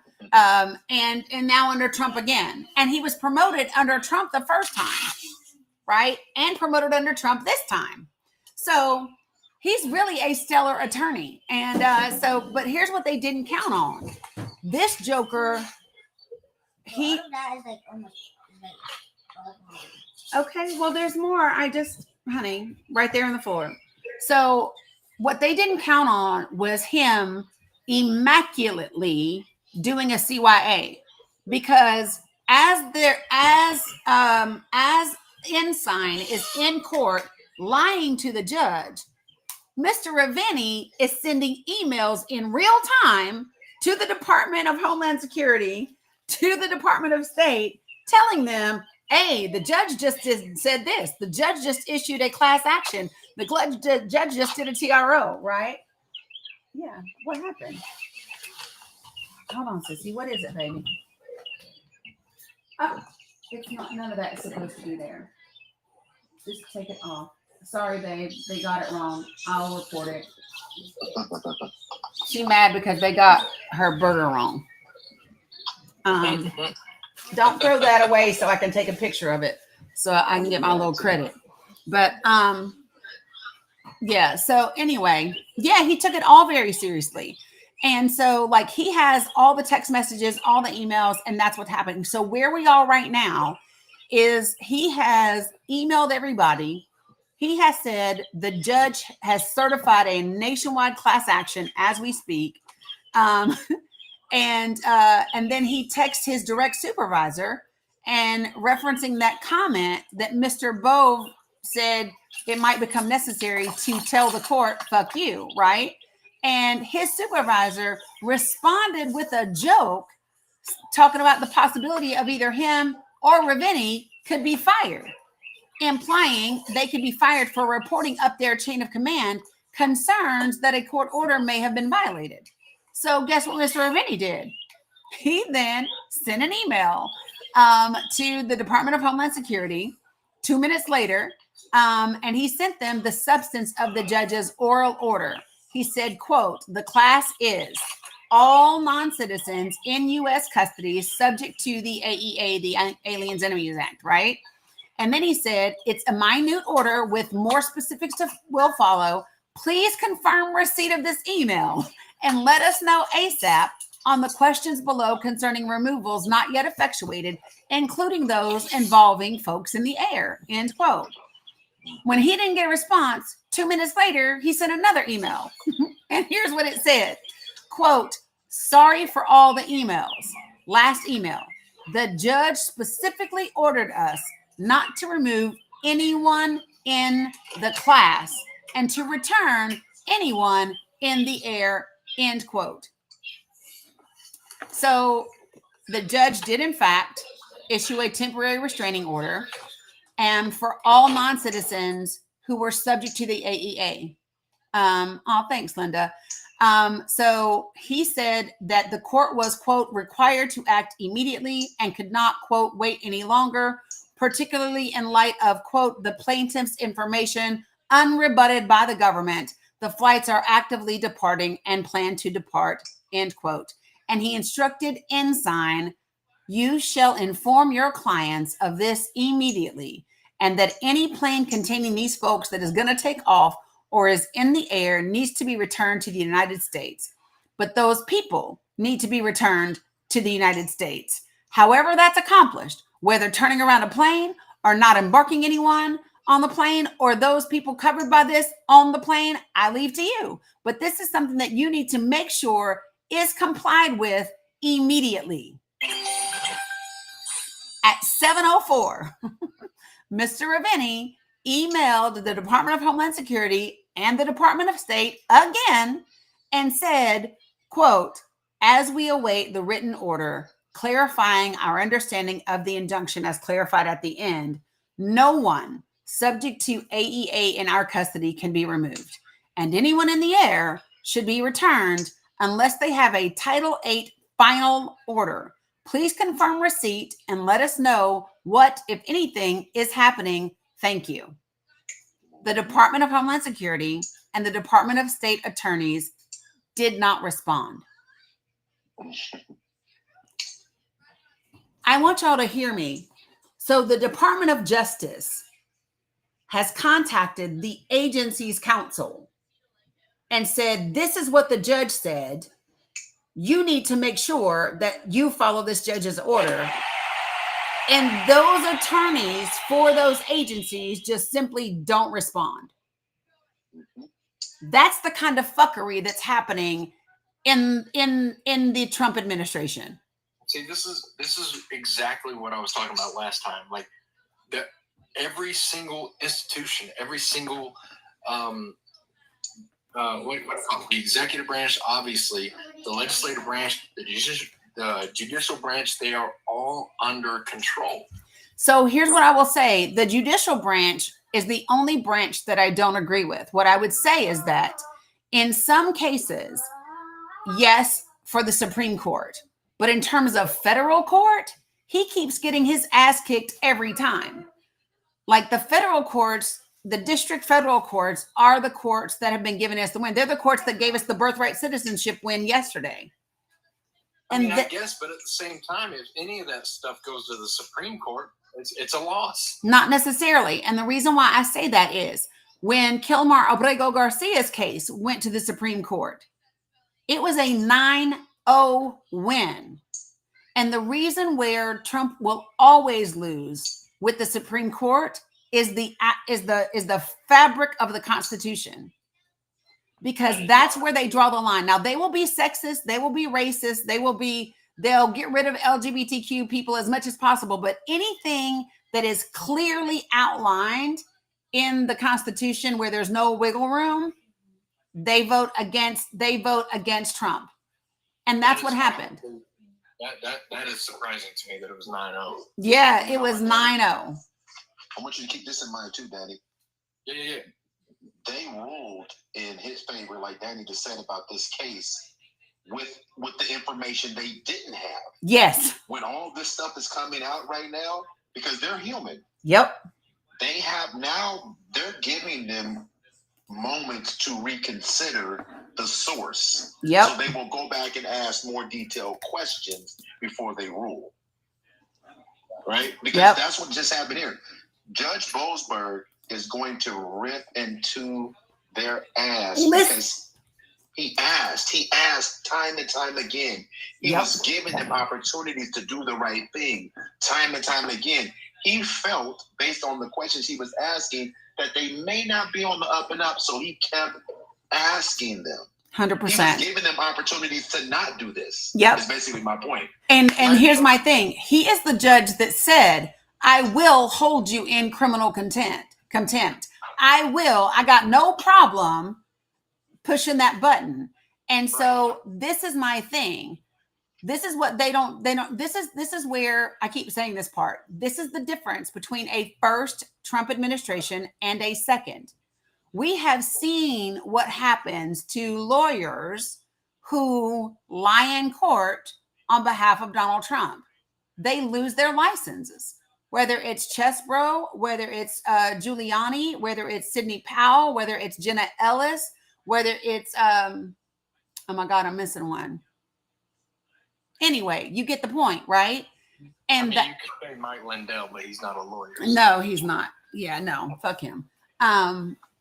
But what's crazy is, just on a weird side note, is I was scrolling today on TikTok and got in somehow a MAGA Live where I was just like listening, and the guy whose MAGA Live it is sponsored by Mike Lindell, Mr. Pillow. I'm like, bro, he's broke. But anybody that buys pillows and uses the code for his thing gets like 80% off their pillows or whatever. Yeah, the code is hypocrisy with that exclamation point. 100%. I was cracking up. Oh, Clark, thank you. Yeah, so you got Clark, and then of course Michael Cohen. But here we go. So here's where we are at this point. Man, holy geez. Mr. Ravenny followed up with DHS at 7:18. So that joker waited 14 minutes, requesting confirmation that no one without a final order of removal under Title 8 would be removed from planes as they landed, including one scheduled to land at 7:20 p.m., noting that, quote, "We need to address this ASAP to avoid contempt," end quote. Again, Mr. Ravenny received no response. At 7:26 p.m., the court issued a minute order memorializing its TRO. At 7:27, Mr. Ravenny sent another email to DHS and DOS with a copy of that order. 4 minutes later, at 7:31 p.m., Ensign emailed James Percival, who was senior counsel to the Secretary of Homeland Security, Joseph Mazzara, acting general counsel for the Department of Homeland Security, informing them of the injunction, and 2 minutes later emailed Department of State counsel.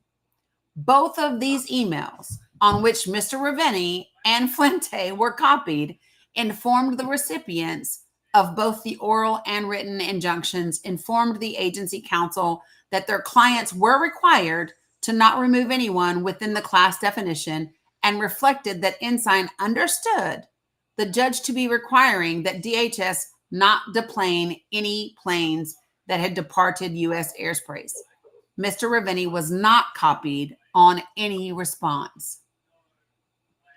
At 10:13 p.m., after he and Mr. Flinte had exchanged numerous emails and he had no information about any DHS compliance, Mr. Ravenny again emailed DHS to ask about whether guidance had been disseminated with direction for DHS to turn any planes around if not yet landed, or to not deplane the people on board if already landed.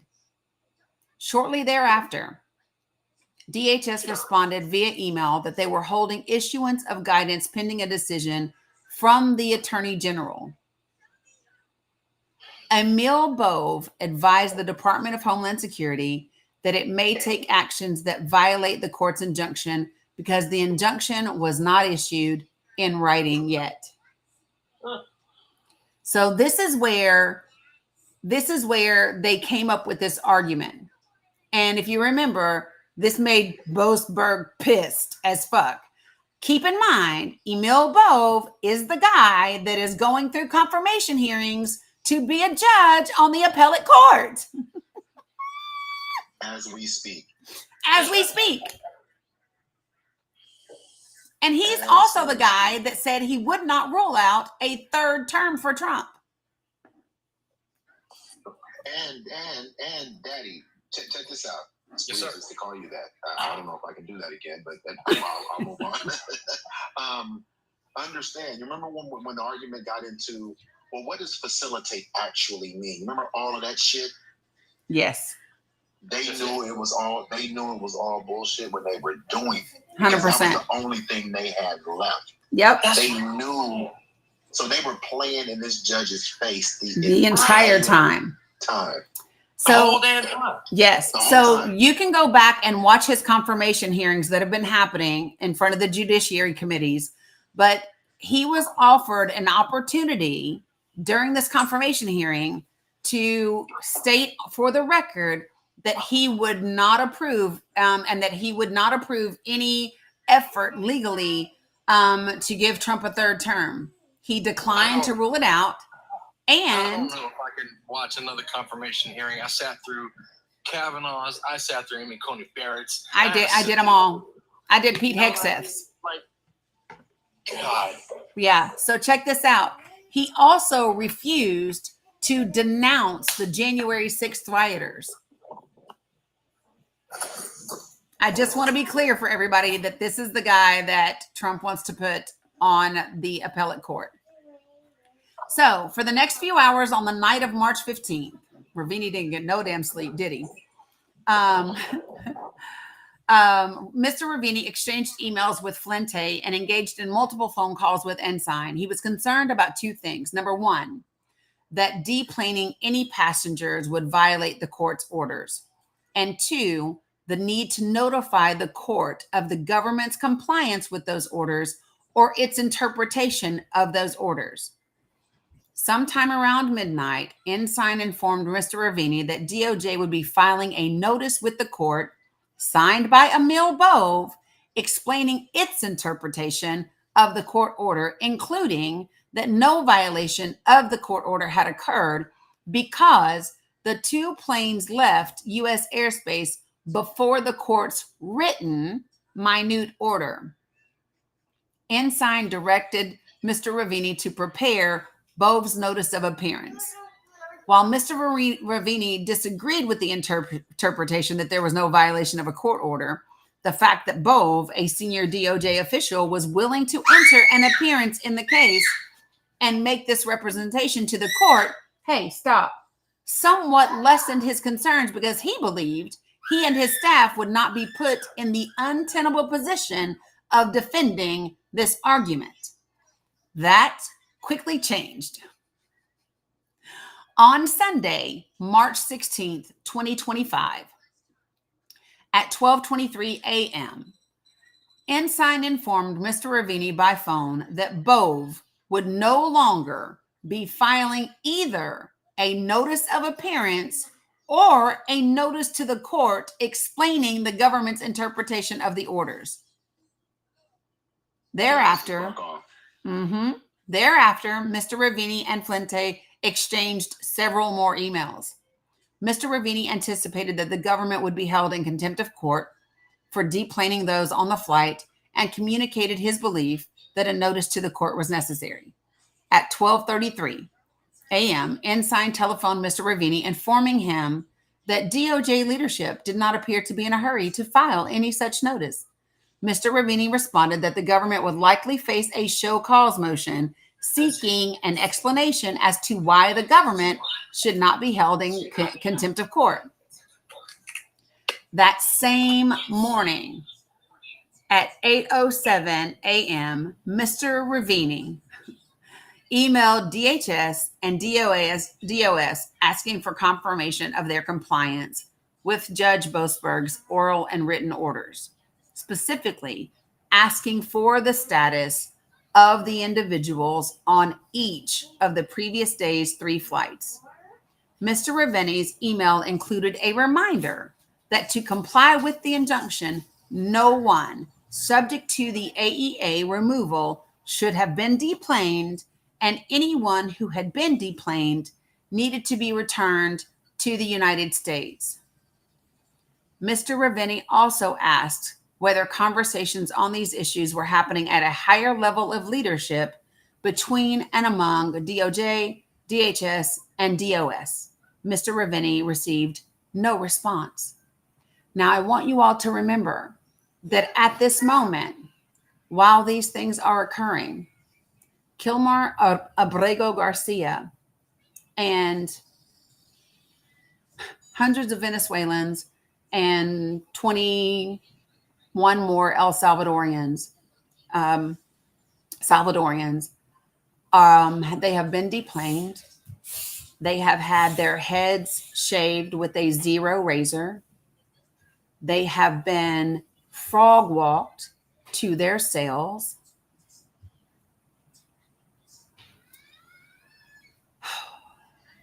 They are put into cells that every cell is designed to hold 80 people, but the standard thing is to have that number be doubled, so about 180 people with a basin and 2 toilets. They are being made to kneel from 9 p.m. to 6 a.m. the next morning. And if they fall over from exhaustion, they are being beaten with batons and they are soiling themselves because they're not allowed to go to the restroom. Go ahead, Daddy Swags. So, Let me get her.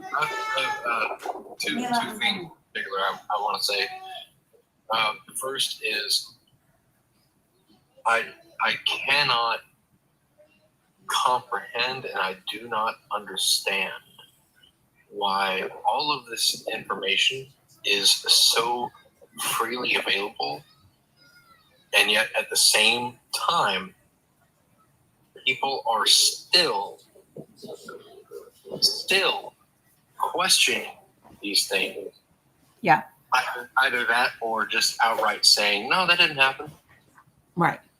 Like that is asinine to me, number one. And the second thing I would say is that when it comes to everything going on in that damn place, it's the exact same thing. Yeah. All of this stuff is easily, like, you can find it. Yeah. It's right there, and they act like it's not happening. Not only do they act like it's not happening, but they're more focused on Epstein. And there have been so many, like, I don't know if this applies to anyone else, but I have seen so many videos today alone with all these right-wing creators that are like, oh, I'm so sorry, you know, I voted for Trump and I did this and I apologize, but they're only doing it because there's all of a sudden now no Epstein list. And I want to be like, that's your freaking line? That's the line? Right. Are you serious right now? Mm-hmm. Yep. 100%. They're in trouble. And here's my thing. I don't know that the leadership within the Democratic Party is in tune enough to take the opportunity that has been presented to build relationship with the public again, because that's what they're missing, right?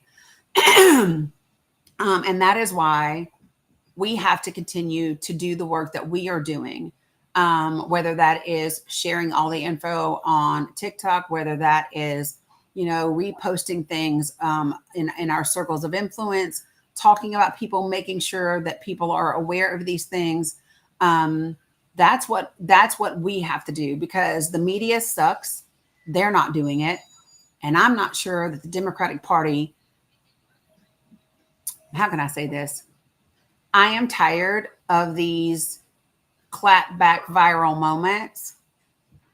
What I want is for them to explain why this is significant to the country as a whole and how it can show up everywhere. Exactly, yes. And that's what needs to happen. I think that, if I may, I think that people like you are what do I want to say? The prime candidates for a position like that, right? Because Yeah. you speak to power, and you know the facts, and you are willing to dig deep and dive and research those facts and present them as they are intended. Yeah. I mean, for me, Daddy Swags, you're military, so you know, right? It's still service. You know what I mean? It's still service. Girl, I heard you. We'll plug it up in a second. Talking about my phone died. Girl, I heard you.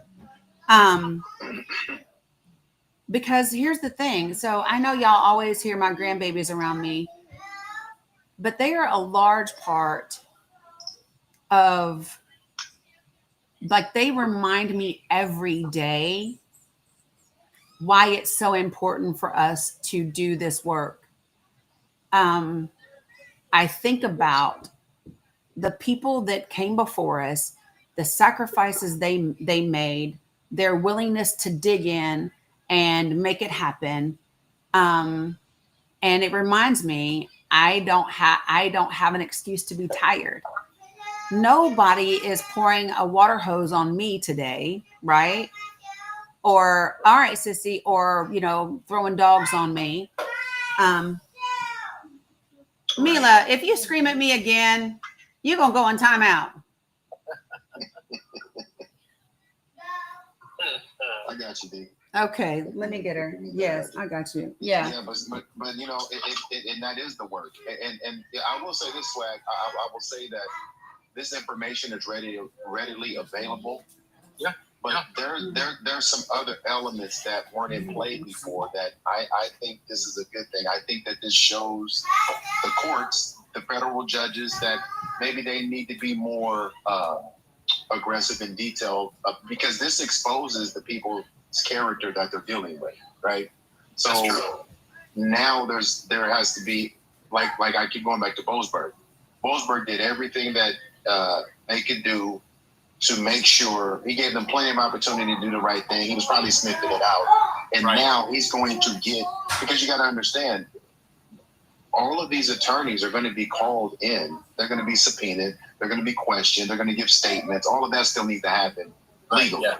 Once all of that happens, then the judge, in my opinion, has to take a very firm position on this, right? A very firm position on how they're going to handle this. Whether it's the contempts, I think it goes deeper than contempt at this point because they actually lied. Right? Oh yeah. It is more than contempt. I'm coming. Right. That's straight up perjury. Right. Yeah. Now, and again, even if somebody in the comments said, these people may ask Trump for pardons, but what he can't give them back is their license to practice law. Right. It's the thing that they've gone their entire lives to do. And now you can be stripped of that for literally not doing what you've been doing, what we think they'd be doing up to this point, right? So, but I'll say this, and Danny, I want your take on this. I don't believe that Ravini is the only one. Oh, absolutely. I believe those people around him are going, holy crap, and this may be galvanizing to them internally. Well, this is my thought. I think that the smart ones that are lower on the totem pole, like Ravini, even though he had a high position, I think many of them took screenshots. I think many of them downloaded emails, right? All the things. And so I think, when the rubber meets the road, when they have to choose between themselves and this administration, I think several of them will choose themselves, right? Yeah, I'm right, they will, And because and this is significant. So this is where I think, remember when I keep saying to you all that the MAGA Trump rhetoric is different than regular Republican rhetoric. And here's what I mean by that. the average Republican, not all Republicans, but the average Republican is okay with a little racism, sexism, homophobia, transphobia, and Christian nationalism. Like all that, pretty okay with that, right? But when it comes to that damn Constitution, they don't fuck around. That is why you saw, oh my God, Judge Lutich. Y'all, when Judge Lutich came out and was telling them to use the 14th Amendment to keep Trump from getting reelected, when Judge Lutich and Lawrence Tribe, y'all, you are talking about like men like that are the legal foundation of the Republican Party. And I think that that's going to be what we see play out in the courts. I would absolutely agree with you if I did not personally know so many people that were absolutely ignorant of anything the Constitution had to say. No, but I'm not talking about those people. I'm talking about where the people who are going to be deciding these types of things. So the people that are going to be hearing impeachment things, the people that are going to be hearing the depositions, people that are going to be involved in the in the rest of the investigation. You know what I'm saying? That's what I mean. Isn't that one of the main issues, though? Like, there's so many people that are in play right now that know what it says, that know what it means, but they don't care. They just don't care. Well, I'm yeah, no, you're good. But I think the thing is this, though. I think that they have felt like they don't have any power. I think this case and the other things that will come with it will remind them that they aren't all powerful, right? So Trump and Stephen Miller and Kristi Noem and all those folks, they don't have a blank sheet to just do whatever the fuck they want. And I think the first time you see this administration get a full slap, yeah, I mean, Taco, I'm aware that we don't want both to get confirmed. I'm aware.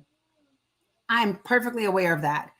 What I won't agree with you on is that it's over. Like that much I won't agree with you on. And yeah, both getting confirmed is horrible and shouldn't happen. But that don't mean shit is over. Right. Because everything is not in his court. And this particular case is not going to him. It will end up at the Supreme Court. Hey, Dan, I just want to say thank you so much again for having me one more time. I appreciate it. You're welcome. Yeah. And I hope I can continue to participate in these lives with you. They're extremely, what do you want to call it? Enlightening, and they are thoughtful, and I get to learn some stuff. So that's good. Well, I appreciate that. Yeah, no, you're welcome anytime. You know, I gotta go catch a game with a soccer game with my daughter. enjoy, So, have lots of fun. All right, I'll drop you down. Appreciate you. appreciate you. Have a good evening, Swag. Hey, you. Well, I heard him AU something. It was my finger was already going. Okay, so we're on page 14. I'm going to keep going. And everybody else that's requesting, just be patient with me because I don't want us to get just too far off track and then not get through some of the stuff that is actually really important, because I have the actual graphics, the actual like text and emails and all of that. And like here, they've just outlined Ravini's things and not all the others. You know what I mean? So, now that we've heard all of Kilmar Abrego Garcia's case, and we're doing this one, I'm going to pause every now and again just to draw correlations about what's happening in each. Don't make me lie, Cat Whisperer. I know I posted one or two things in the link tree. I'm not sure if I got to this one or not. Okay. So, given the absence of any email or notice from the agencies or DOJ leadership at that point, Mr. Ravini's concerns from the prior night that DHS had been directed to violate the court orders began to escalate. Early in the morning of Sunday, March 16th, President Bukele of El Salvador posted a comment on social media stating, quote, "Oopsie, ... too late," end quote. That was in reference to Judge Boasberg's order. And Secretary of State Rubio reposted that comment soon after. Soon after Bukele's initial comment, Bukele posted a video of men being escorted from planes into CCOT, which is the Terrorism Confinement Center. As the day continued, Mr. Ravini's emails asking for confirmation of the status of the removal flights remained unanswered. Mr. Ravini reported his concerns to August Flinte that based on public reporting, social media posts of the Secretary of State and the President of El Salvador and the failure of DHS to answer any of Mr. Ravini's questions concerning the 3 flights that had taken off the previous day, it appeared the government had violated the court's order and removed individuals to El Salvador. See you later, Amy. Safe travels. Eventually, agency counsel for DHS informed Mr. Ravini by telephone, not in writing, that DOJ leadership had advised DHS to deplane the flights in El Salvador and directed Mr. Ravini to consult DOJ leadership if he had any questions. Through the course of the events on March 16th, it became clear to Mr. Ravini that DHS and DOS were receiving contrary directions from someone else to take actions in violation of court orders. By 2 p.m., the identity of that individual became clear in an email from Acting Assistant Attorney General Yakov Roth to Ensign Flinte and Ravini. Roth explained that Emil Bove had advised DHS that under the court order, it was permissible to deplane individuals on the flights that departed U.S. airspace before the minute order had issued on the docket. So just to be clear, the guy that is now going through a confirmation hearing for an appellate judge position is the guy who ordered the Department of Homeland Security to violate the court's order.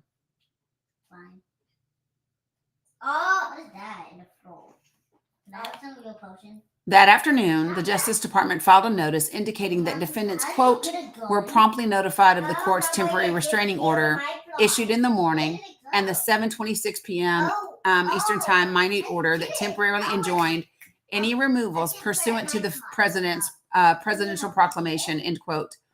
The notice also asserted that, quote, some G members subject to removal under the proclamation had already been removed from the United States territory under the proclamation before the issuance of this court's second written order, end quote.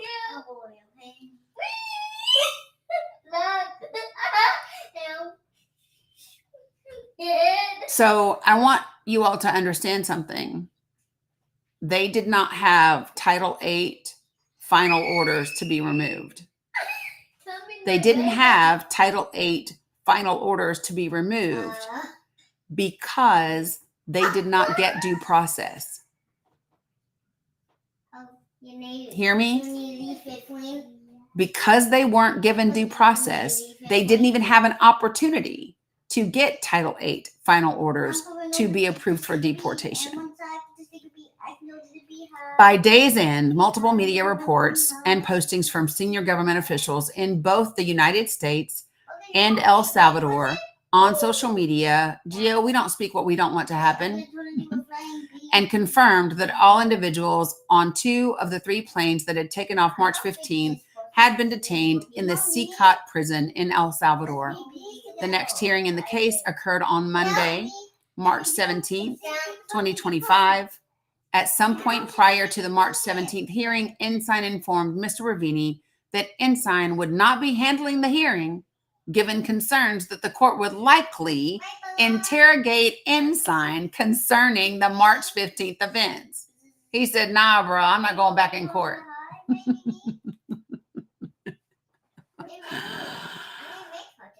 Point number 3. The government refused to comply with the court's order, the court's reporting order.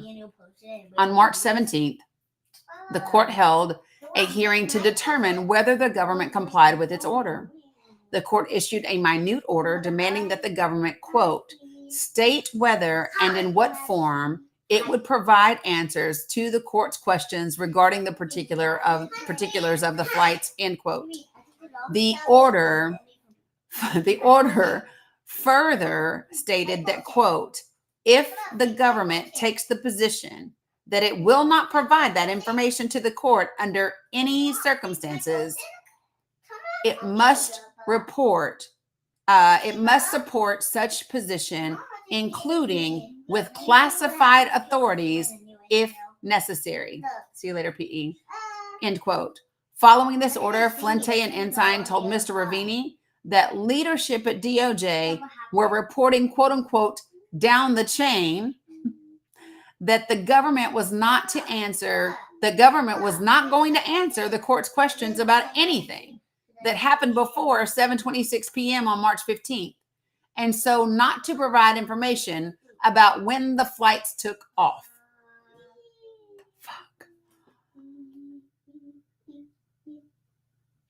DVD versus DHS. Mr. Ravini advised that injunction against third country removals without torture screenings applied nationwide, but government removed people in violation of the injunction nonetheless.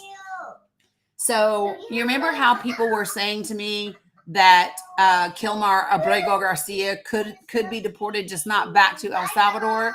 No, he couldn't, because even before sending him to a third country, you have to do screenings for torture of those third countries and then get approval to send them to them. So even in that regard, he still should not have been taken anywhere.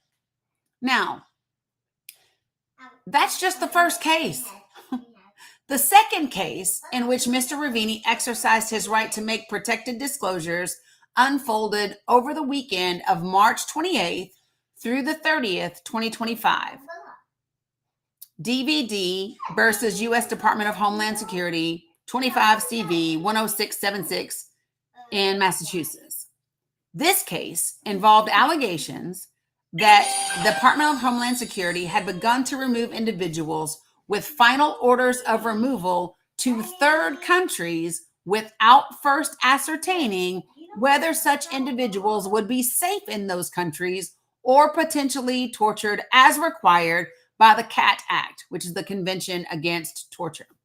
So on the afternoon of Friday, March the 28th, 2025, around 2:30 p.m., Judge Brian Murphy, United States District Court judge in the District of Massachusetts, issued a nationwide temporary restraining order.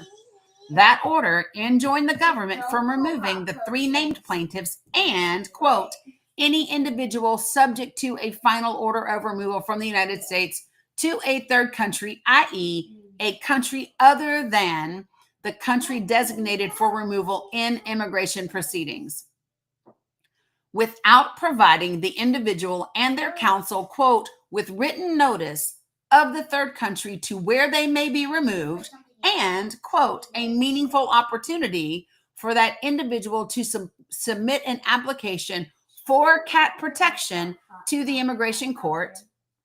And if any application is filed, until that individual receives a final decision on any such application.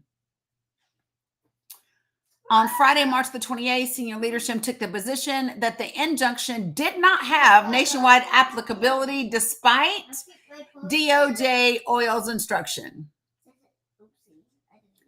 So, hold on, y'all.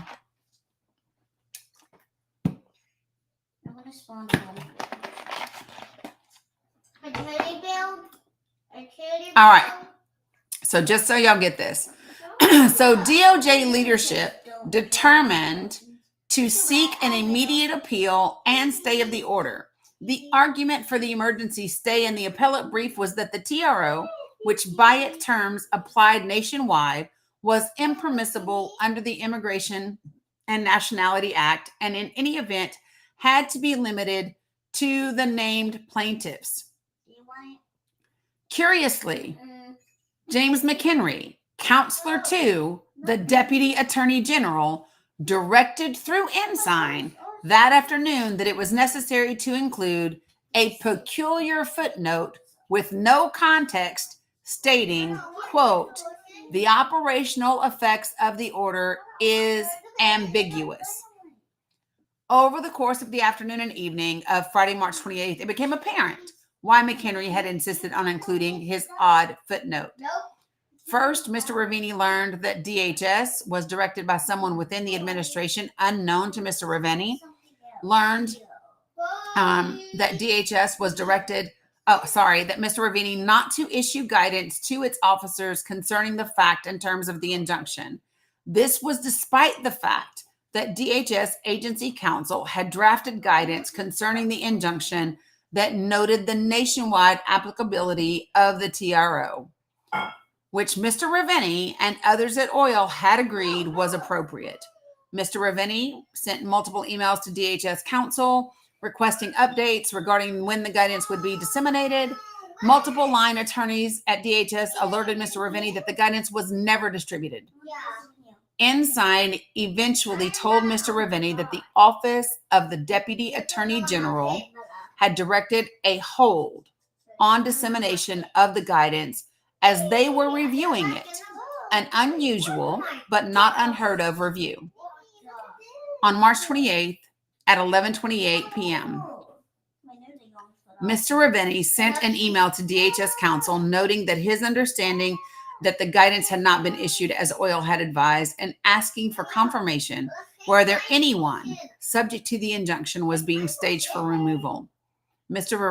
Ravini noted that the government's brief argued in requesting an emergency stay that the court order applied broadly beyond the named plaintiffs.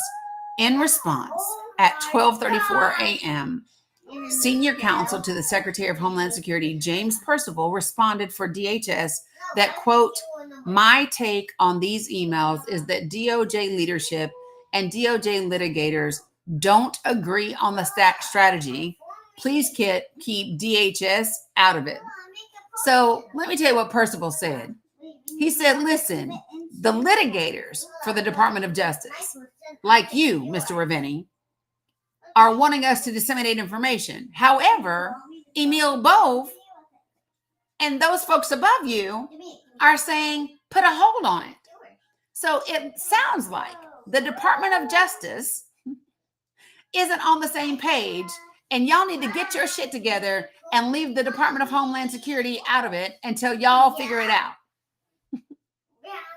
So Mr. Ravini responded at 12:36 a.m., quote, what is the position, end quote, to which Percival responded at 12:38 a.m., quote, ask your leadership, end quote. With this clear disconnect, it was evident to Mr. Ravini that DHS had received direction contrary to the guidance that Oil had provided concerning the scope of the injunction. Mr. Ravini had attempted to contact Ensign and Flinte multiple times by phone between 10:40 p.m. and 12:04 a.m. and Roth via email, but no one answered. So on the night of March 28th and the morning of March 29th, the White House, this is where it gets interesting, folks, the White House directed Mr. Ravini to file a brief asking for an emergency stay with assurances of understanding a nationwide applicability. Mr. Ravenny, unable to contact his chain of command, made the decision that the brief requesting an emergency stay could not be filed given the lack of consensus that the injunction applied nationwide, and notified DHS of the same at 12:42 a.m. on Saturday, March 29th. So let me just tell y'all, in my opinion, here's what's happening. All of his leadership is not answering shit, so that he gets the directive from the White House to do something that is illegal, right? So they can claim they had nothing to do with it because they didn't tell him to file the brief. The White House did. And Mr. Ravenny said, I ain't filing shit because I said it is a nationwide TRO. Y'all are telling somebody else it ain't. And so because of that, I am not filing nothing, not a zilch. It doesn't say in the document who at the White House. It just says White House. So listen to this. Because remember, he told DHS, I ain't doing it at 12:42 a.m., right? At 12:50 a.m., all of a sudden people can email him.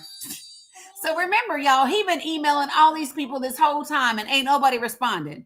When that fool said, I am not filing this, his email blew up 8 minutes later. He got frantic emails from multiple senior DOJ and DHS officials, including McHenry, Perkins, counselor to the Attorney General Henry Whitaker, and Percival, asking him to call them. Mr. Ravenny said, I ain't filing shit. I ain't calling shit. I am not calling shit. Listen, Dani, I lived this. This is very personal. I was him in my career at one point, dealing with the SEC. I was him. So that shit is stressful. Yeah. That's exactly what he did. I'm like, don't call me now. If you don't want to communicate Hey, with me, girls, y'all gotta be quieter. we are not communicating. Nope. Yeah, listen, I am cracking up because y'all remember all the way through this thing, it says he received no response. No one responded, right? That joker said, I'm not filing this shit that the White House told me to. And everybody found his email address all of a sudden, didn't they? Yeah, so all of a sudden they were reading it, but they weren't trying to respond. Yep. Yeah. And see, that's the chicken shit. Yeah. Now, I'm sure he's been doing this long enough to know exactly what 100%. 100%. So listen to this. Mr. Ravenny first called ADAG Perkins, and he and McHenry were on the line. They asked Mr. Ravenny why the brief had not been filed. Mr. Ravenny explained that per his email, look, per my email that I sent already, per his email, there seemed to be a fundamental disconnect between the brief, which acknowledged nationwide applicability of the injunction as the basis for seeking an emergency stay, and DHS's understanding that the injunction only applied to 3 named plaintiffs. On the call, Mr. Ravenny perceived Mr. Henry to be acting strangely.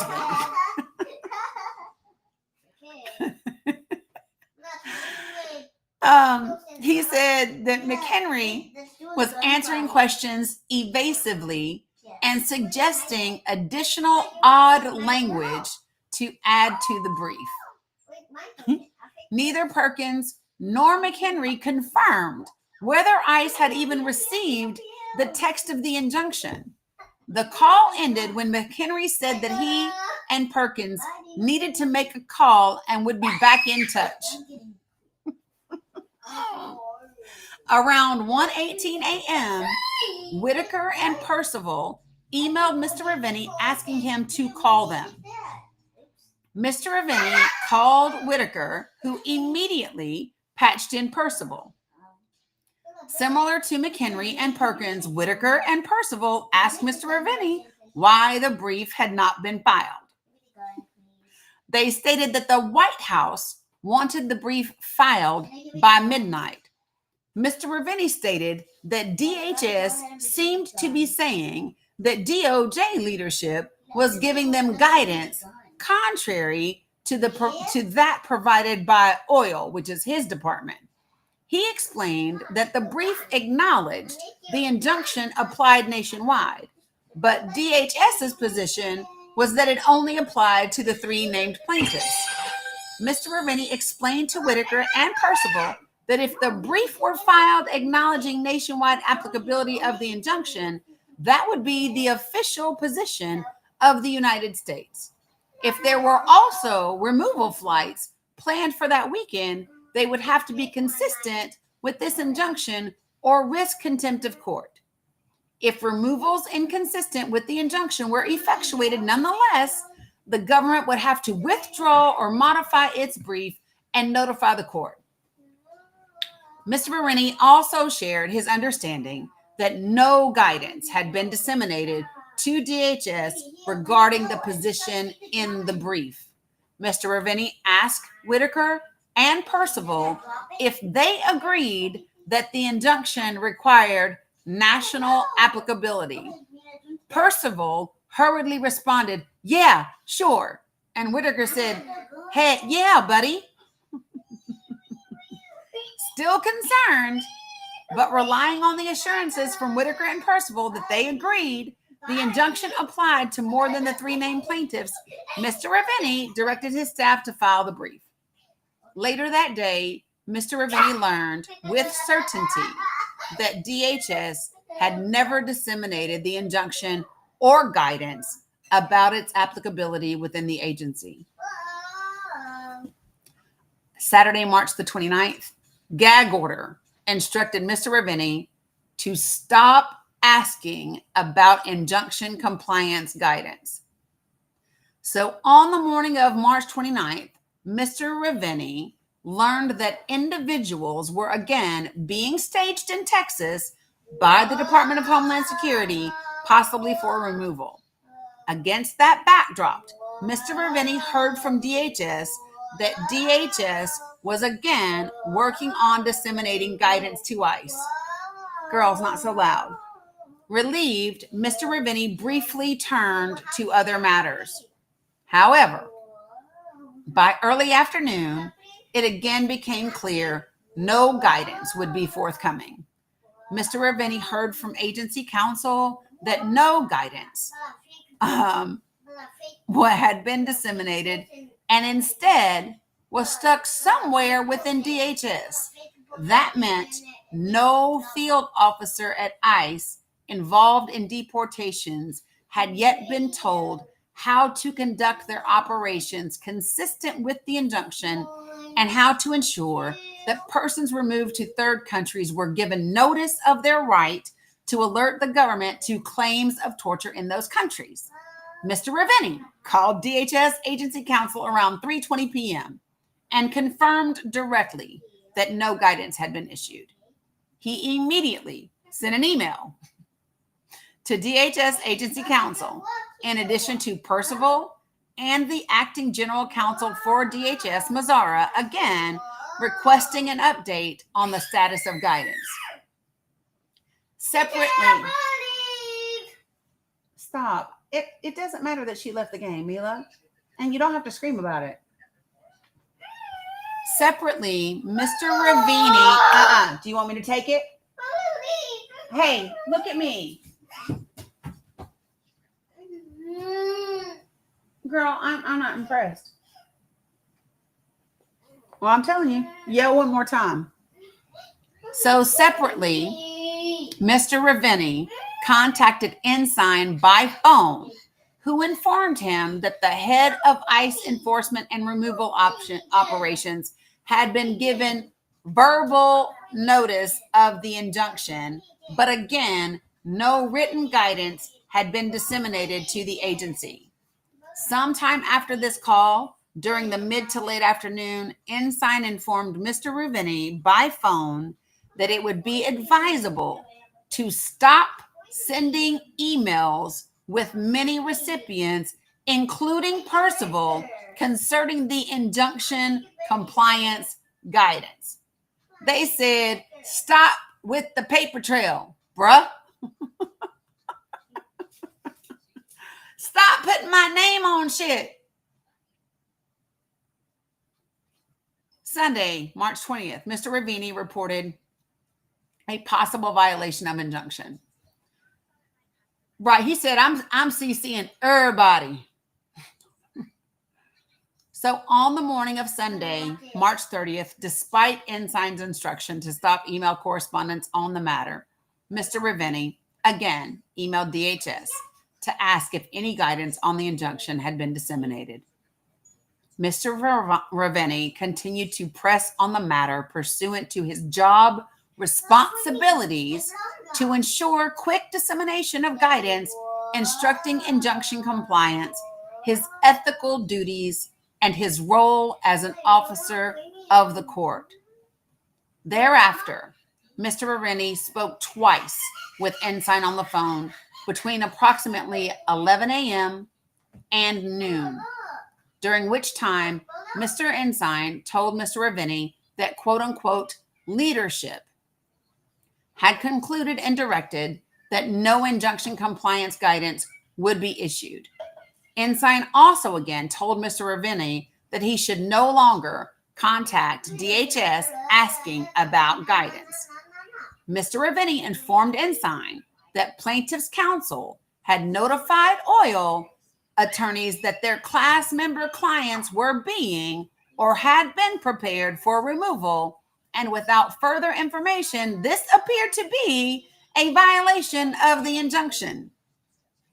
Ensign made comments to the effect that, quote, he agreed with Mr. Ravini, acknowledged the decisions were not ideal and would make it harder to win cases, and stated that he was not a decision maker in these circumstances. Let's leave this stuff. He said, I agree with you, but this is what they want to do. And I know we're going to lose in our court cases moving forward, but this is what they want to do. So on Monday, March 31st, evidence demonstrated government violated the injunction. So finally, on March the 31st, the Secretary of State issued a press release announcing, quote, a successful counterterrorism operation with our allies in El Salvador, end quote. When did El Salvador become our ally? Through which, quote, the United States military transferred a group of 17 violent criminals from the, you know, which one they try to say, the TDA and MS organizations, including murderers and rapists, end quote. Upon seeing this press release, Mr. Ravini immediately contacted counsel for the Department of State and the Department of Homeland Security, including Mazzara, to inquire about the operation referred to in the release. Mazzara refused to discuss these events with Mr. Ravini or others at OIL. So y'all know that's the Office of Immigration Litigation. He stated that this was a DOD matter, directing Mr. Ravini to the acting general counsel of the DOD and instructing Mr. Ravini not to ask DHS again about the matter. Mr. Ravini then contacted DOD and learned through conversation with Charles Young, the acting general counsel for the DOD, that on March 29th, those 17 individuals had departed Texas on a flight to Guantanamo after the court issued its injunction in DVD. Then on March 30th, they were transferred to El Salvador. Young informed Mr. Ravini that he was not aware of the injunction and appeared upset that DHS had not communicated the existence of the injunction to DOD. The plain language of the injunction stated that it applied not only to DHS, but also to anyone with whom they were, quote unquote, acting in concert. So DHS not only tried to set up Mr. Ravini, but set up DOD. They said, hey, DOD, we need you to transfer these people for us. We know that there's an injunction that you're not supposed to do this shit, but we're not going to tell you. And so now the acting attorney general for DOD is pissed because they have now violated a court order. These removals occurred notwithstanding the district court's TRO and absent any explanation from any agency or other party that was bound by the DVD injunction as to how DHS had implemented processes that comported with the injunction. It appeared to Mr. Ravenny that there was no plausible way these removals did not violate the court order. Mr. Ravenny reported this development to Ensign and Flinte by phone and email. Mr. Ravenny further informed Ensign that DOD's Young had explicitly referenced Mazzara of DHS as a point of contact in the removal flight operations, which is inconsistent with Mazzara's representation to Mr. Ravenny that he had no knowledge of the removal operations. Indeed, over email on Monday, March the 31st, 2025 at around 5 p.m., Mr. Ravenny asked Mazzara how DHS could take the position that it had nothing to do with the removal operation when the individuals removed were in DHS ICE custody in Texas before being transferred to Guantanamo. And they remained in DHS ICE custody while detained at Guantanamo. Mazzara, this should be familiar by now, did not respond.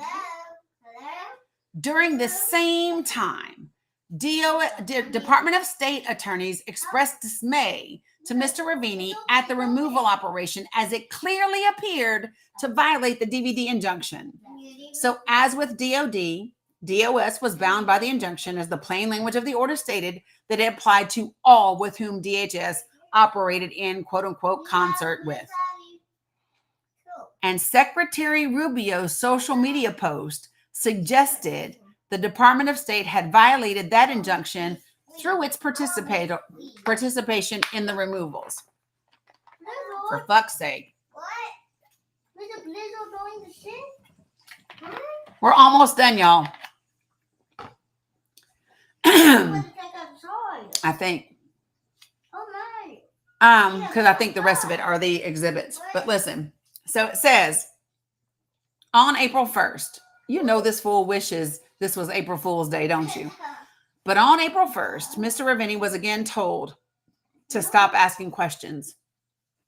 Mr. Ravenny received a phone call from the acting assistant attorney general Roth, in which Roth relayed that Bove was very unhappy that Mr. Ravenny had contacted counsel at various agencies to ascertain whether DOJ had violated a court order. Roth conveyed that Mr. Ravenny should stop emailing agency counsel on the matter to instead communicate by phone only where possible. Mr. Ravenny understood this instruction to be based on leadership's aim to avoid generating written material subject to disclosure through FOIA. Roth also informed Mr. Ravenny that he should not expect any answers from the agencies concerning whether the removal operation discussed in the Secretary of State's press release was in violation of the court order. Mr. Ravenny reported this conversation to Flinte, that's his direct supervisor, and Ensign sometime that afternoon, with Ensign reaffirming that the DOJ position on responding to plaintiffs' inquiries concerning injunction compliance was, quote unquote, let's not respond. The evidence demonstrates that senior DOJ leadership withheld information from DOJ Oil, interfered with DOJ Oil's efforts to ensure agency clients were informed about the requirements of the injunction, and provided contrary instruction to DHS and DOD, which resulted in removals in violation of a court order. This also appears to explain why McHenry insisted on the inclusion of the footnote in the brief that, quote unquote, the operational effects of the order is ambiguous, though the injunction plainly had nationwide applicability, which leadership acknowledged operators at high levels of political leadership apparently planned and implemented operations that violated a court order. In retrospect, McHenry's insistence on the footnote appears to be an attempt to suggest ambiguity where there was none. The evident goal was to provide cover for leadership's knowing violation of the nationwide injunction. Y'all, we are just at the third case, which is Kilmar Abrego Garcia. Okay, I got the patty, Mimi. This is the third illegal order. Just make sure they don't. Wrongful removal with unsubstantiated G organization allegations. Government made legally erroneous claim that withholding of removal can be revoked without due process. Okay, Mimi? Hold on, I'm gonna show Our you. patty's almost ready. Okay, Mimi. So we only have this is the last one. This is the last case. And then there are exhibits that go along with this. Okay. Yeah, I mean, they're in court now, Mom with Goals. That's the whole point, right? Is they're in court now. So Somebody stole my patty. Oh, not me. Jesus. Yeah, you can. I want you all to remember that while all of these things are transpiring, there is absolutely no concern for these people's lives, for their families, for their children. There's no humanity. There's no anything. And I want you to remember that when people in these type of leadership positions decide that you are expendable, and I'll tell you when your patty's done, okay? You take all my bacon and I'll get your patty. this is what's going to happen. So just so you all know, the Supreme Court has ruled that states can withhold Medicaid to Planned Parenthood. It just came through. 6-3 decision. So it's all of the conservative justices agreeing and our 3 liberal judges dissenting. That's not a surprise to me. But anyway.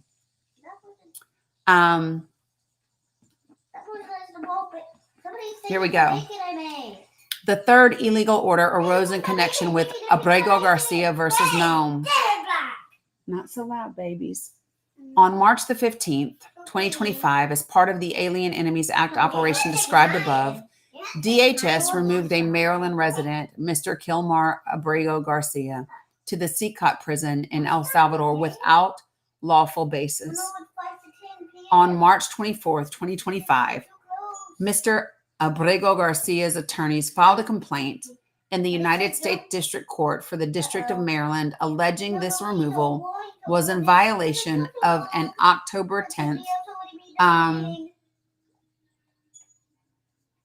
It doesn't matter why he's doing it. He's using the only avenue available to him. I don't care if he's doing it. I mean, he doesn't have to do this part to protect himself. He has enough proof that if they went into court, he would be okay. He didn't have to file a whistleblower complaint, right? He didn't have to do that, but he knew that by doing this, it would make everything public. Don't let anybody grab my stuff, okay? And so it doesn't matter to me whether he thought I'm gonna get these bitches back, or people deserve to know, or these people's lives matter. I don't really care. The end result is the same. The information is out. The information is out before the courts. And here we go. So DHS had removed, his attorneys had filed a complaint alleging this removal was in violation of an October 10th, 2019 immigration judge order prohibiting his removal to El Salvador. Mr. Ravini took on Abrego Garcia's case where government's records showed Mr. Abrego Garcia was erroneously removed. Mr. Ravini learned of this complaint on the date of filing, and in his new role as acting deputy director, took the case on personally so that more junior attorneys would not have to work on such a high profile and sensitive matter. It has been the prior practice going back years in situations where DHS removed someone in error to seek to resolve cases without further litigation by correcting the error. Indeed, it was Mr. Ravini's understanding that the Solicitor General of the United States had informed the Supreme Court that the policy of the United States or a U.S. Court of Appeals has ruled that the migrant has the legal right to remain in the country. Oh, we should probably get some Coca-Cola away. You think we should? I want to try and get some Coca-Cola. Okay. Okay. Oh, that sounds so sad. Therefore, despite the high-profile nature of the case, Mr. Ravini initially believed the case could be resolved through a straightforward return of Mr. Abrego Garcia to the United States. Accordingly, beginning on March the 24th, when the case was filed, through the date of the hearing on April 4th, Mr. Ravini and other agency counsel from DHS and DOS continuously discussed the possibility of requesting Mr. Abrego Garcia's return to U.S. custody. During this time, they also discussed the possibility that pending his return, DOS could ask the government of El Salvador for assurances of Mr. Abrego Garcia's safety at CCOT. On March the 31st, so I just want you all to remember that he was taken there on the 15th. So by March the 31st, it has been 2 weeks.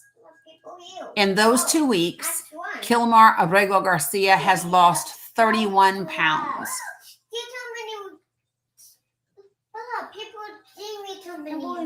Okay, I'll do. I just want you to remember that he's got a bunk that is metal with no, he's got a bunk that is metal with no mattress.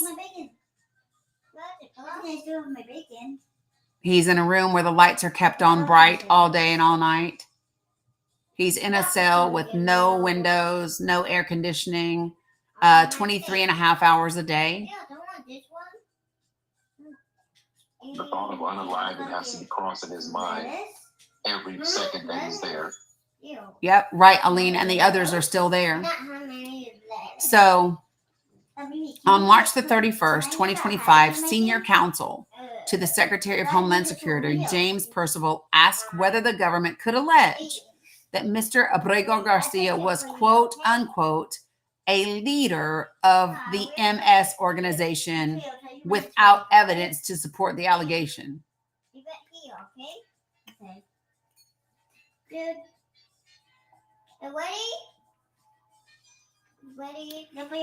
By at least March the 27th, 2025, in communications including DHS, DOS, and DOJ counsel, questions were raised regarding the existence of evidence that Mr. Abrego Garcia was a G member and why he was included on the removal flight to CCOT. DHS could not provide direct evidence of Mr. Abrego Garcia's alleged MSG organization affiliation. Then, on March the 31st, 2025, the day of the government's brief was due, senior counselor to the Secretary of Homeland Security, James Percival, asked whether the brief could make a number of factual allegations, including that Mr. Abrego Garcia was an MS leader, quote unquote. Mr. Ravini noted that any such factual allegations would need to be supported by evidence, such as a declarant on behalf of DHS. Approximately 2 hours after that exchange between Percival and Mr. Ravini, DHS provided that declaration. The declarant was Robert Cerna, acting field office director for enforcement and removal operations at Immigration and Customs Enforcement.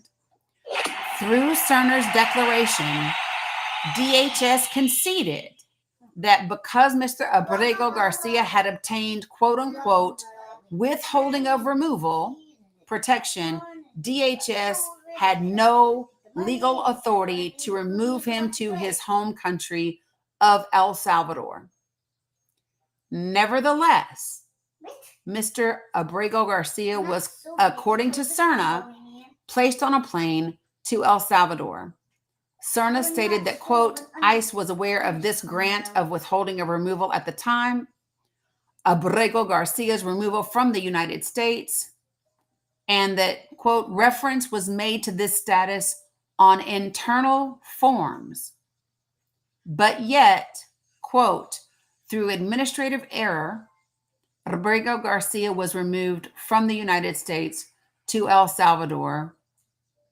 This was an oversight, end quote. Cerna also could not personally confirm and declined to attest to Mr. Abrego Garcia's G organization membership, let alone his status as an MS leader. Instead, Cerna's declaration stated that Mr. Abrego Garcia was removed on March 15th based on his, quote, purported membership in MS. Cerna's declaration was included as an exhibit to the brief submitted to the court on March 31st, along with the decisions from immigration adjudicators referencing MSG allegations, but lacking indirect support in supporting evidence of those allegations. Mr. Ravenni raised concerns about sufficiency of the evidence and urged remedial actions to address Mr. Abrego Garcia's erroneous removal. After the brief was filed, because DHS had still not responded direct evidence justifying Mr. Abrego Garcia's removal, Mr. Ravenni repeatedly and consistently requested updates on efforts to secure Mr. Abrego Garcia's return to the U.S. and assurances of his safety in CCOT. Mr. Ravenni was surprised that lawyers from both the Department of Homeland Security and the Department of State informed Mr. Ravenni that they would only consider any action to attempt to remedy the illegal removal of Mr. Abrego Garcia if DOJ leadership approved it.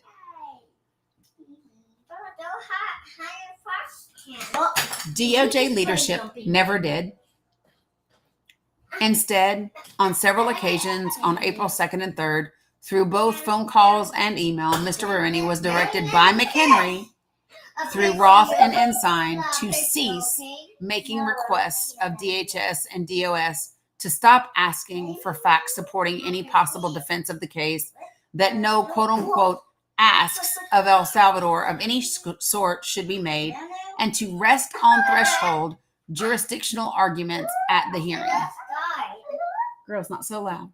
Mr. Ravenni raised concerns in multiple emails to both DHS and DOS about the sufficiency of the evidence to support Mr. Abrego Garcia's alleged gang of D organization affiliation and the lack of action to correct his erroneous removal. Mr. Ravenni also raised those concerns in multiple emails and phone calls to his DOJ leadership, including Roth and Ensign, on several occasions on April 1st through the 4th. So y'all, let me just say this. If this guy didn't care, he could have just done what they said.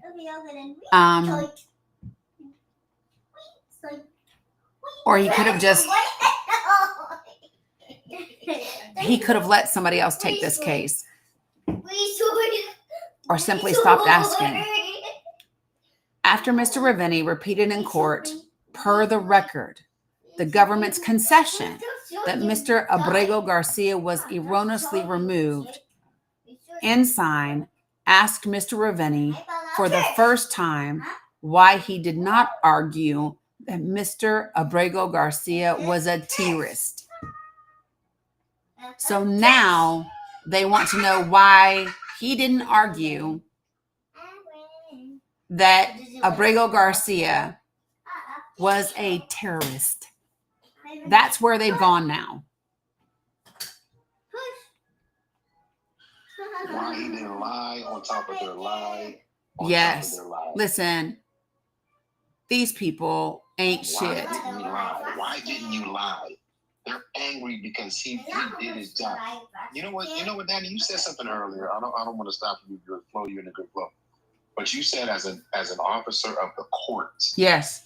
My place. Ultimately, that's where his loyalty should lie. And To that's the where it's lied. Constitution, and that's where it lied. Yep. Oh, there was That is place. absolutely where it has lied this entire time. You know, At oral argument on Friday, April 4th, before Judge Paula Zenas. I'm gonna eat this. And I want you all to remember that Paula Zenas is the same judge right now that is going to determine if Abrego Garcia gets to come back to Maryland and stay there until his case in Tennessee. Okay. You can open a restaurant. So on April 4th, before Judge Paula Zenas in the U.S. District Court for the District of Maryland, and in the brief he signed that was submitted to the court, which was reviewed by DOJ and DHS and agency leadership, including Ensign and Mazzara, Mr. Ravenny made the threshold jurisdictional arguments and informed the court, as conceded by the ICE declarant, that the removal of Mr. Abrego Garcia was in error. He made that argument on the 4th. A few minutes after the hearing, Mr. Ravenny went from the courtroom to the U.S. Attorney's office space in the building.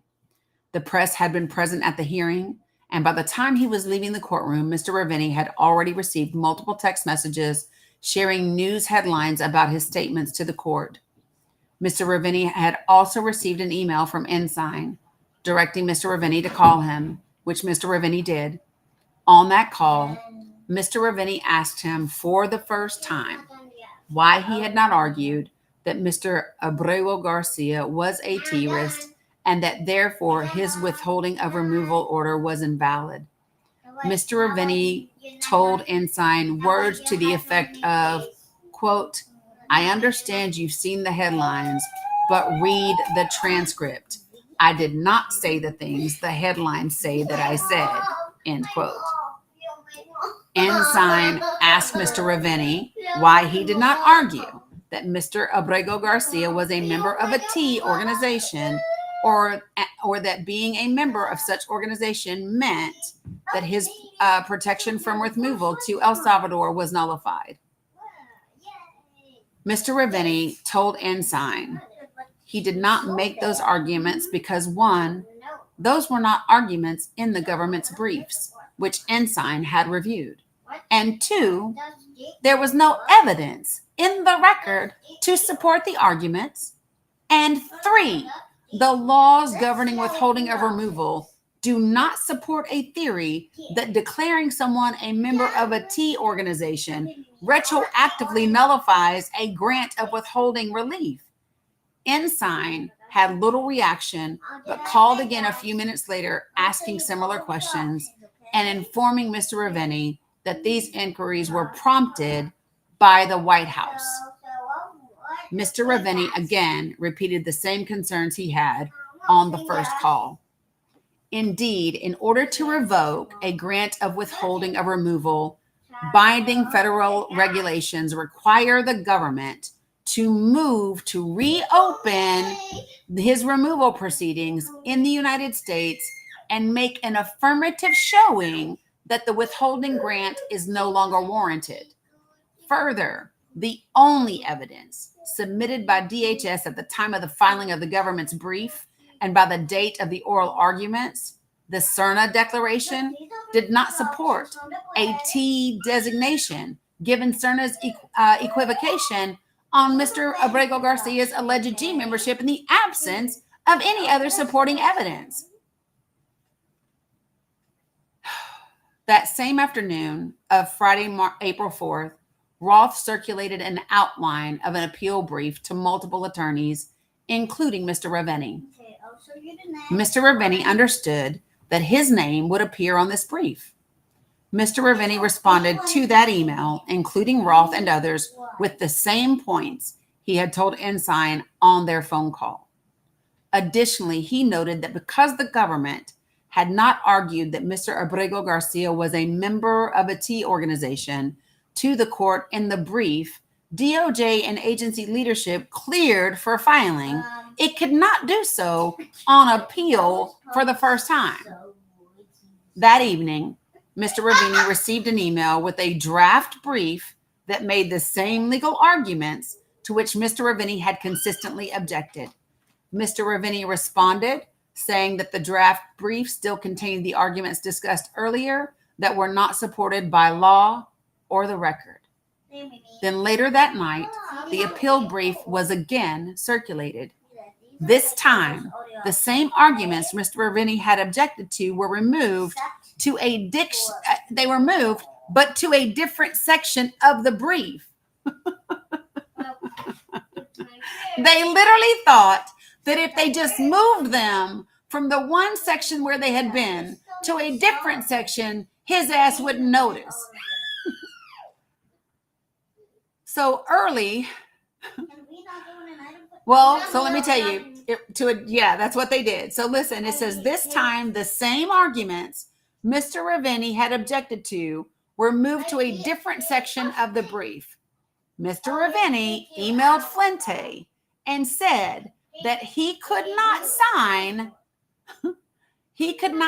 the brief given the unsupported arguments.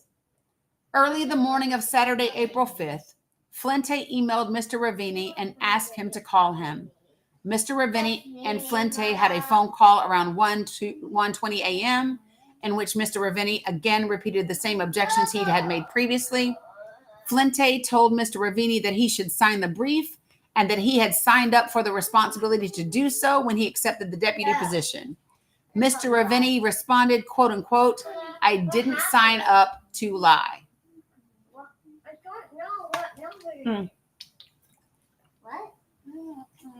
Well, then. Hey, Tammy. Ultimately, someone else signed that brief, making arguments contrary to law, which was filed at 1:41 a.m. on April 5th. Less than 7 hours later, Mr. Ravini was placed on administrative leave. Now, let me tell y'all something. The only way that someone else could sign the brief is if they could say to the court, Mr. Ravini was no longer on the case, right? So he's placed on administrative leave, so he's not available, and then a different attorney can handle it. So he's placed on administrative leave for alleged, quote, failure to follow a directive from your superiors, failure to zealously advocate on behalf of the United States, and engaging in conduct prejudicial to your client, end quote. The letter signed by Deputy Attorney General Todd Blanche, placing Mr. Ravini on administrative leave, was leaked to the press and reported that same day. So that letter that was signed by the Deputy Attorney General, Todd Blanche, that placed Mr. Ravini on administrative leave was leaked to the press and reported that same day. The news report included a statement from Attorney General Pam Bondi that, quote, at my direction, every Department of Justice attorney is required to zealously advocate on behalf of the United States. Any attorney who fails to abide by this direction will face consequences, end quote. On April 11th, Mr. Ravini was terminated without notice. In the weeks that followed, now y'all, this is the part that it gets really interesting. I mean, it's been interesting this whole time, but I want you to listen to what they do to this man after. And it's what? My phone not bleeding. Oh. Yeah, I can help you. Oh, great. Jesse, why are you doing that? What? Oh, what? Me and Mia were playing in the sofa because you swiped out. Girl, sorry, but that's what was freezing it up. All right, so listen, here we go. In the weeks following the notable March 14th meeting. What? Just give me a minute, girls. I'm almost done. In the weeks following. What in the hell?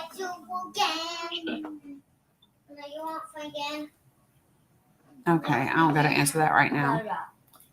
Okay, listen. In the weeks following the notable March 14th meeting, during which Emil Bove stated DOJ might have to tell a federal court, quote unquote, fuck you, to implement the administration's removal priorities, Mr. Ravini witnessed and internally reported to his DOJ leadership multiple incidents that led him to reasonably believe the government was in violation of court orders. Mr. Ravini also expressed to personnel who were in contact with and who were relaying directives from the White House his unwillingness to obey an order he reasonably believed to be unlawful, namely to file a brief with misrepresentations to the United States District Court for the District of Massachusetts. Mr. Ravini's management interfered with his ability. Mr. Ravini's management interfered with his ability to perform his duties in accordance with his obligations of professional responsibility to his clients and to the court. And then on April 4th, 2025, Mr. Ravini made truthful representations to Judge Palazinis about the government's own record in the case of Mr. Kilmar Abrego Garcia abiding by his obligations under the federal rules of civil procedure and the rules of professional conduct. The next day, Mr. Ravini refused a directive from DOJ leadership to file an emergency appeal brief in Mr. Abrego Garcia's case that Mr. Ravini reasonably believed asserted arguments that were contrary to law, that were frivolous and untrue. In reprisal for his whistleblowing and refusal to obey illegal orders, Mr. Ravini was placed on administrative leave on April the 5th, 2025, and removed from federal service on April 11th, 2025, both violations of 5 U.S.C. 2302, the Whistleblower Protection Act, among other protections, prohibits federal agencies from taking retaliatory personnel actions against employees who raise whistleblower concerns internally and who refuse to obey illegal orders. Hey, stop. What do you need? What? So? Plug it back up. Here. Bella, plug it up, please.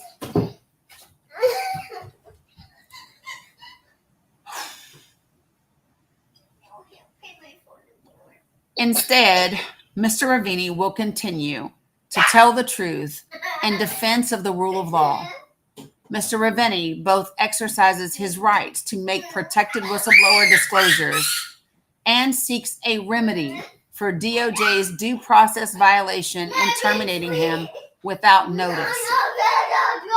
Mila, not so loud. And for DOJ's unlawful retaliation against him under the Whistleblower Protection Act with the Merit Systems Protection Board. Conclusion.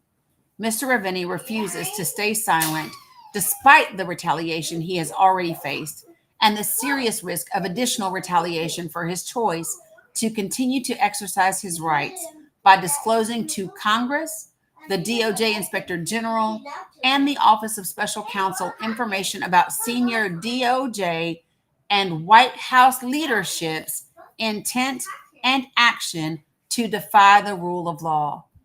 The consequences of DOJ's actions, Mr. Ravini reports, have grave impacts, not only for the safety of individuals removed from the country in violation of court orders, but also for the constitutional rights and protections of all persons, citizen and non-citizen alike, who are potential victims of flagrant, deliberate disregard of due process and the rule of law by the agency charged with upholding it. Mr. Ravini does not make these disclosures lightly. In his disclosures, he has carefully exercised his rights under the Whistleblower Protection Act to report seriously illegality and abuses of power, consistent with and in compliance with the rules of professional conduct. Mr. Ravini remains committed to the rule of law and to his oath as an attorney and as a nonpartisan civil servant that he swore when he joined the Department of Justice in 2010 and that he has carried out across administrations. I, Aris Ravini, do solemnly swear that I will support and defend the Constitution of the United States against all enemies, foreign and domestic, that I will bear true faith and allegiance to the same, that I take this obligation freely without any mental reservation or purpose of evasion, and that I will well and faithfully discharge the duties of the office on which I'm about to enter. So help me God. We ask that the members of Congress, the DOJ Inspector General, and the leadership of the Office of Special Counsel remain similarly committed to their oaths of office and discharge their duties of oversight and accountability without fear or favor. Respectfully submitted.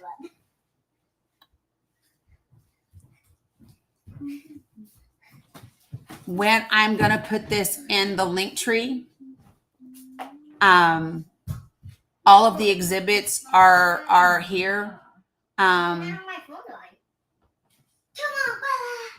In addition to these, there is another link that has the emails and the text messages that we just read about in here.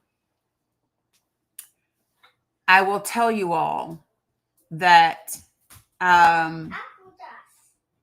right, Blue Honey Pot.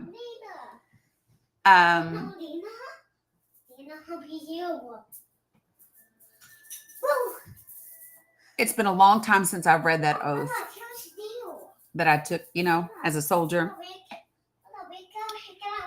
And I think that every single one of us in our communication with our legislators and with our senators and Congress people, we need to include that quote and remind them of the oath that they took. I think we should reference Mr. Ravini. I think we should remind them that this is what patriotism looks like. This is what it looks like to speak truth to power, to not fold under pressure, and to do right by the people of this country. What, baby? Girl, yeah. Okay. Ask me if you can leave this room. What? Man, said nothing. Oh, hey, Dean's people. That's new. Love you too, Timmy Ratliff. I think that he needs to be the one appointed to the appellate court, right? 100%. I don't know. I just read what somebody typed. Somebody typed Dean Raid. So I have no idea. Yeah, it was one person. I have no idea. Whatever, it doesn't matter. Let me say this to you guys. I'm going to do a new email template. We did one when we were asking them to vote no. I think now is the time that we send emails to the hey Anna, that we send emails to the members of the House and Senate Judiciary Committees. I think it's really important for us to do that. I think Anna has been up on our panel before, if I'm not mistaken. I'm almost sure she has. So yeah, you're welcome to meet us. So I think that it's really, really important, folks, that we do that. And so what I'm going to do to try to assist with that is to formulate an email, and I will put it. Yeah, I thought so, Anna. And I will put it in the link tree along with all of these other documents. I know it's been a long live. You're probably as tired as I am. But remember, hey, Jerry, I want you all to remember something. There is stuff happening outside of DC. When you talk to people, like today, I talked to Lynn Thorne in Virginia. Her organization is Rural Ground Game. that Virginia is a place where the Democratic Party, the Democratic representatives there, they are fired up. They are ready to go. They have young people running for office. They have every seat being challenged and opposed. And I think that is something that is only going to continue to grow. I believe that what's happening in communities like ours and across the country, they are going to get bigger and grow. And my hope is that the Democratic Party wises up and latches onto it, and realizing that they need to get connected with where the people are and what the people want, right? So that's really important.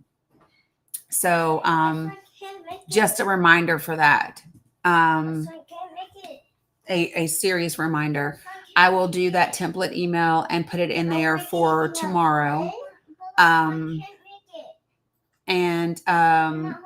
Let me say this, folks.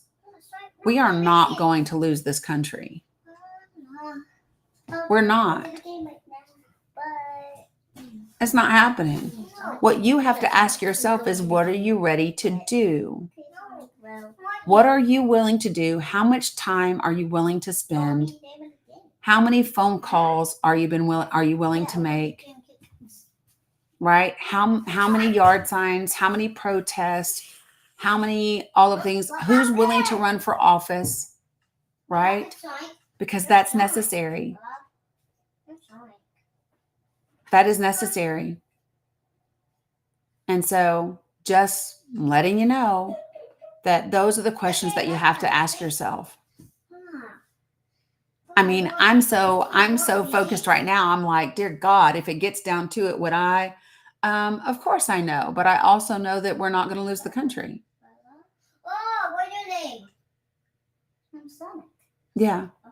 So listen, folks, do me a favor. Make sure that you go and follow the What's Up, Jabber?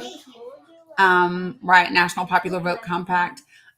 Make sure that you go, I don't know what the fuck I was about to say. Oh, go to whatever your favorite podcast platform is, whether it's Spotify, iHeart, Apple Music, Amazon Music, Audible, Podbean, wherever, and you can take a listen to the podcast, The Dani Cook Show. I will be putting out a new episode tomorrow, so that will be available for you to listen to. Always going back and listening to other, no, I don't, Rachel. But going back and listening to different episodes, that helps as well. Same thing in terms of lives on YouTube. And all of those things. I am the Dani Cook on Substack, which I have to write a new Substack tomorrow. I've been slacking, but I appreciate you all. I appreciate it when you gift. I appreciate it when you follow. I appreciate it when you cash up, when you Vin. I appreciate it when you share. I appreciate it when you view. I know that not every one of you all is comfortable chatting. That's fine. I know that not everybody is in a position to gift or to give, right? I'm not sure. I'm waiting for her to respond. And so just know that all of you all are appreciated equally. You know, everything helps in its own way. Right. Yes. So I appreciate you all greatly. I will see you tomorrow. Yep, Rachel, that's right. On Spotify, you can auto download so you can listen when you don't have internet. So thanks, Energy. I appreciate that. You were able to change a MAGA mind today because of me and my link tree. I love that, Shelly. I love that. If you come in the live tomorrow, you can come up and tell us about it. I would love that. I would love that. You guys are fantastic and amazing. They might have. I did see Marsha. She texted me about it. It's her back because I want to bring her onto the podcast, Sonny. I'm just so behind on freaking everything because I need a clone. But I love you all, mean it. Stay safe, keep focused, keep fighting. We are winning. Not we're gonna win. We are winning. How do I know we're winning? Our courts are being done in our favor, right? People are still in this fight. And people are determined not to fall. So I want you all to remember that, okay? We are winning. All right. I appreciate you. Good night, everybody. See you tomorrow.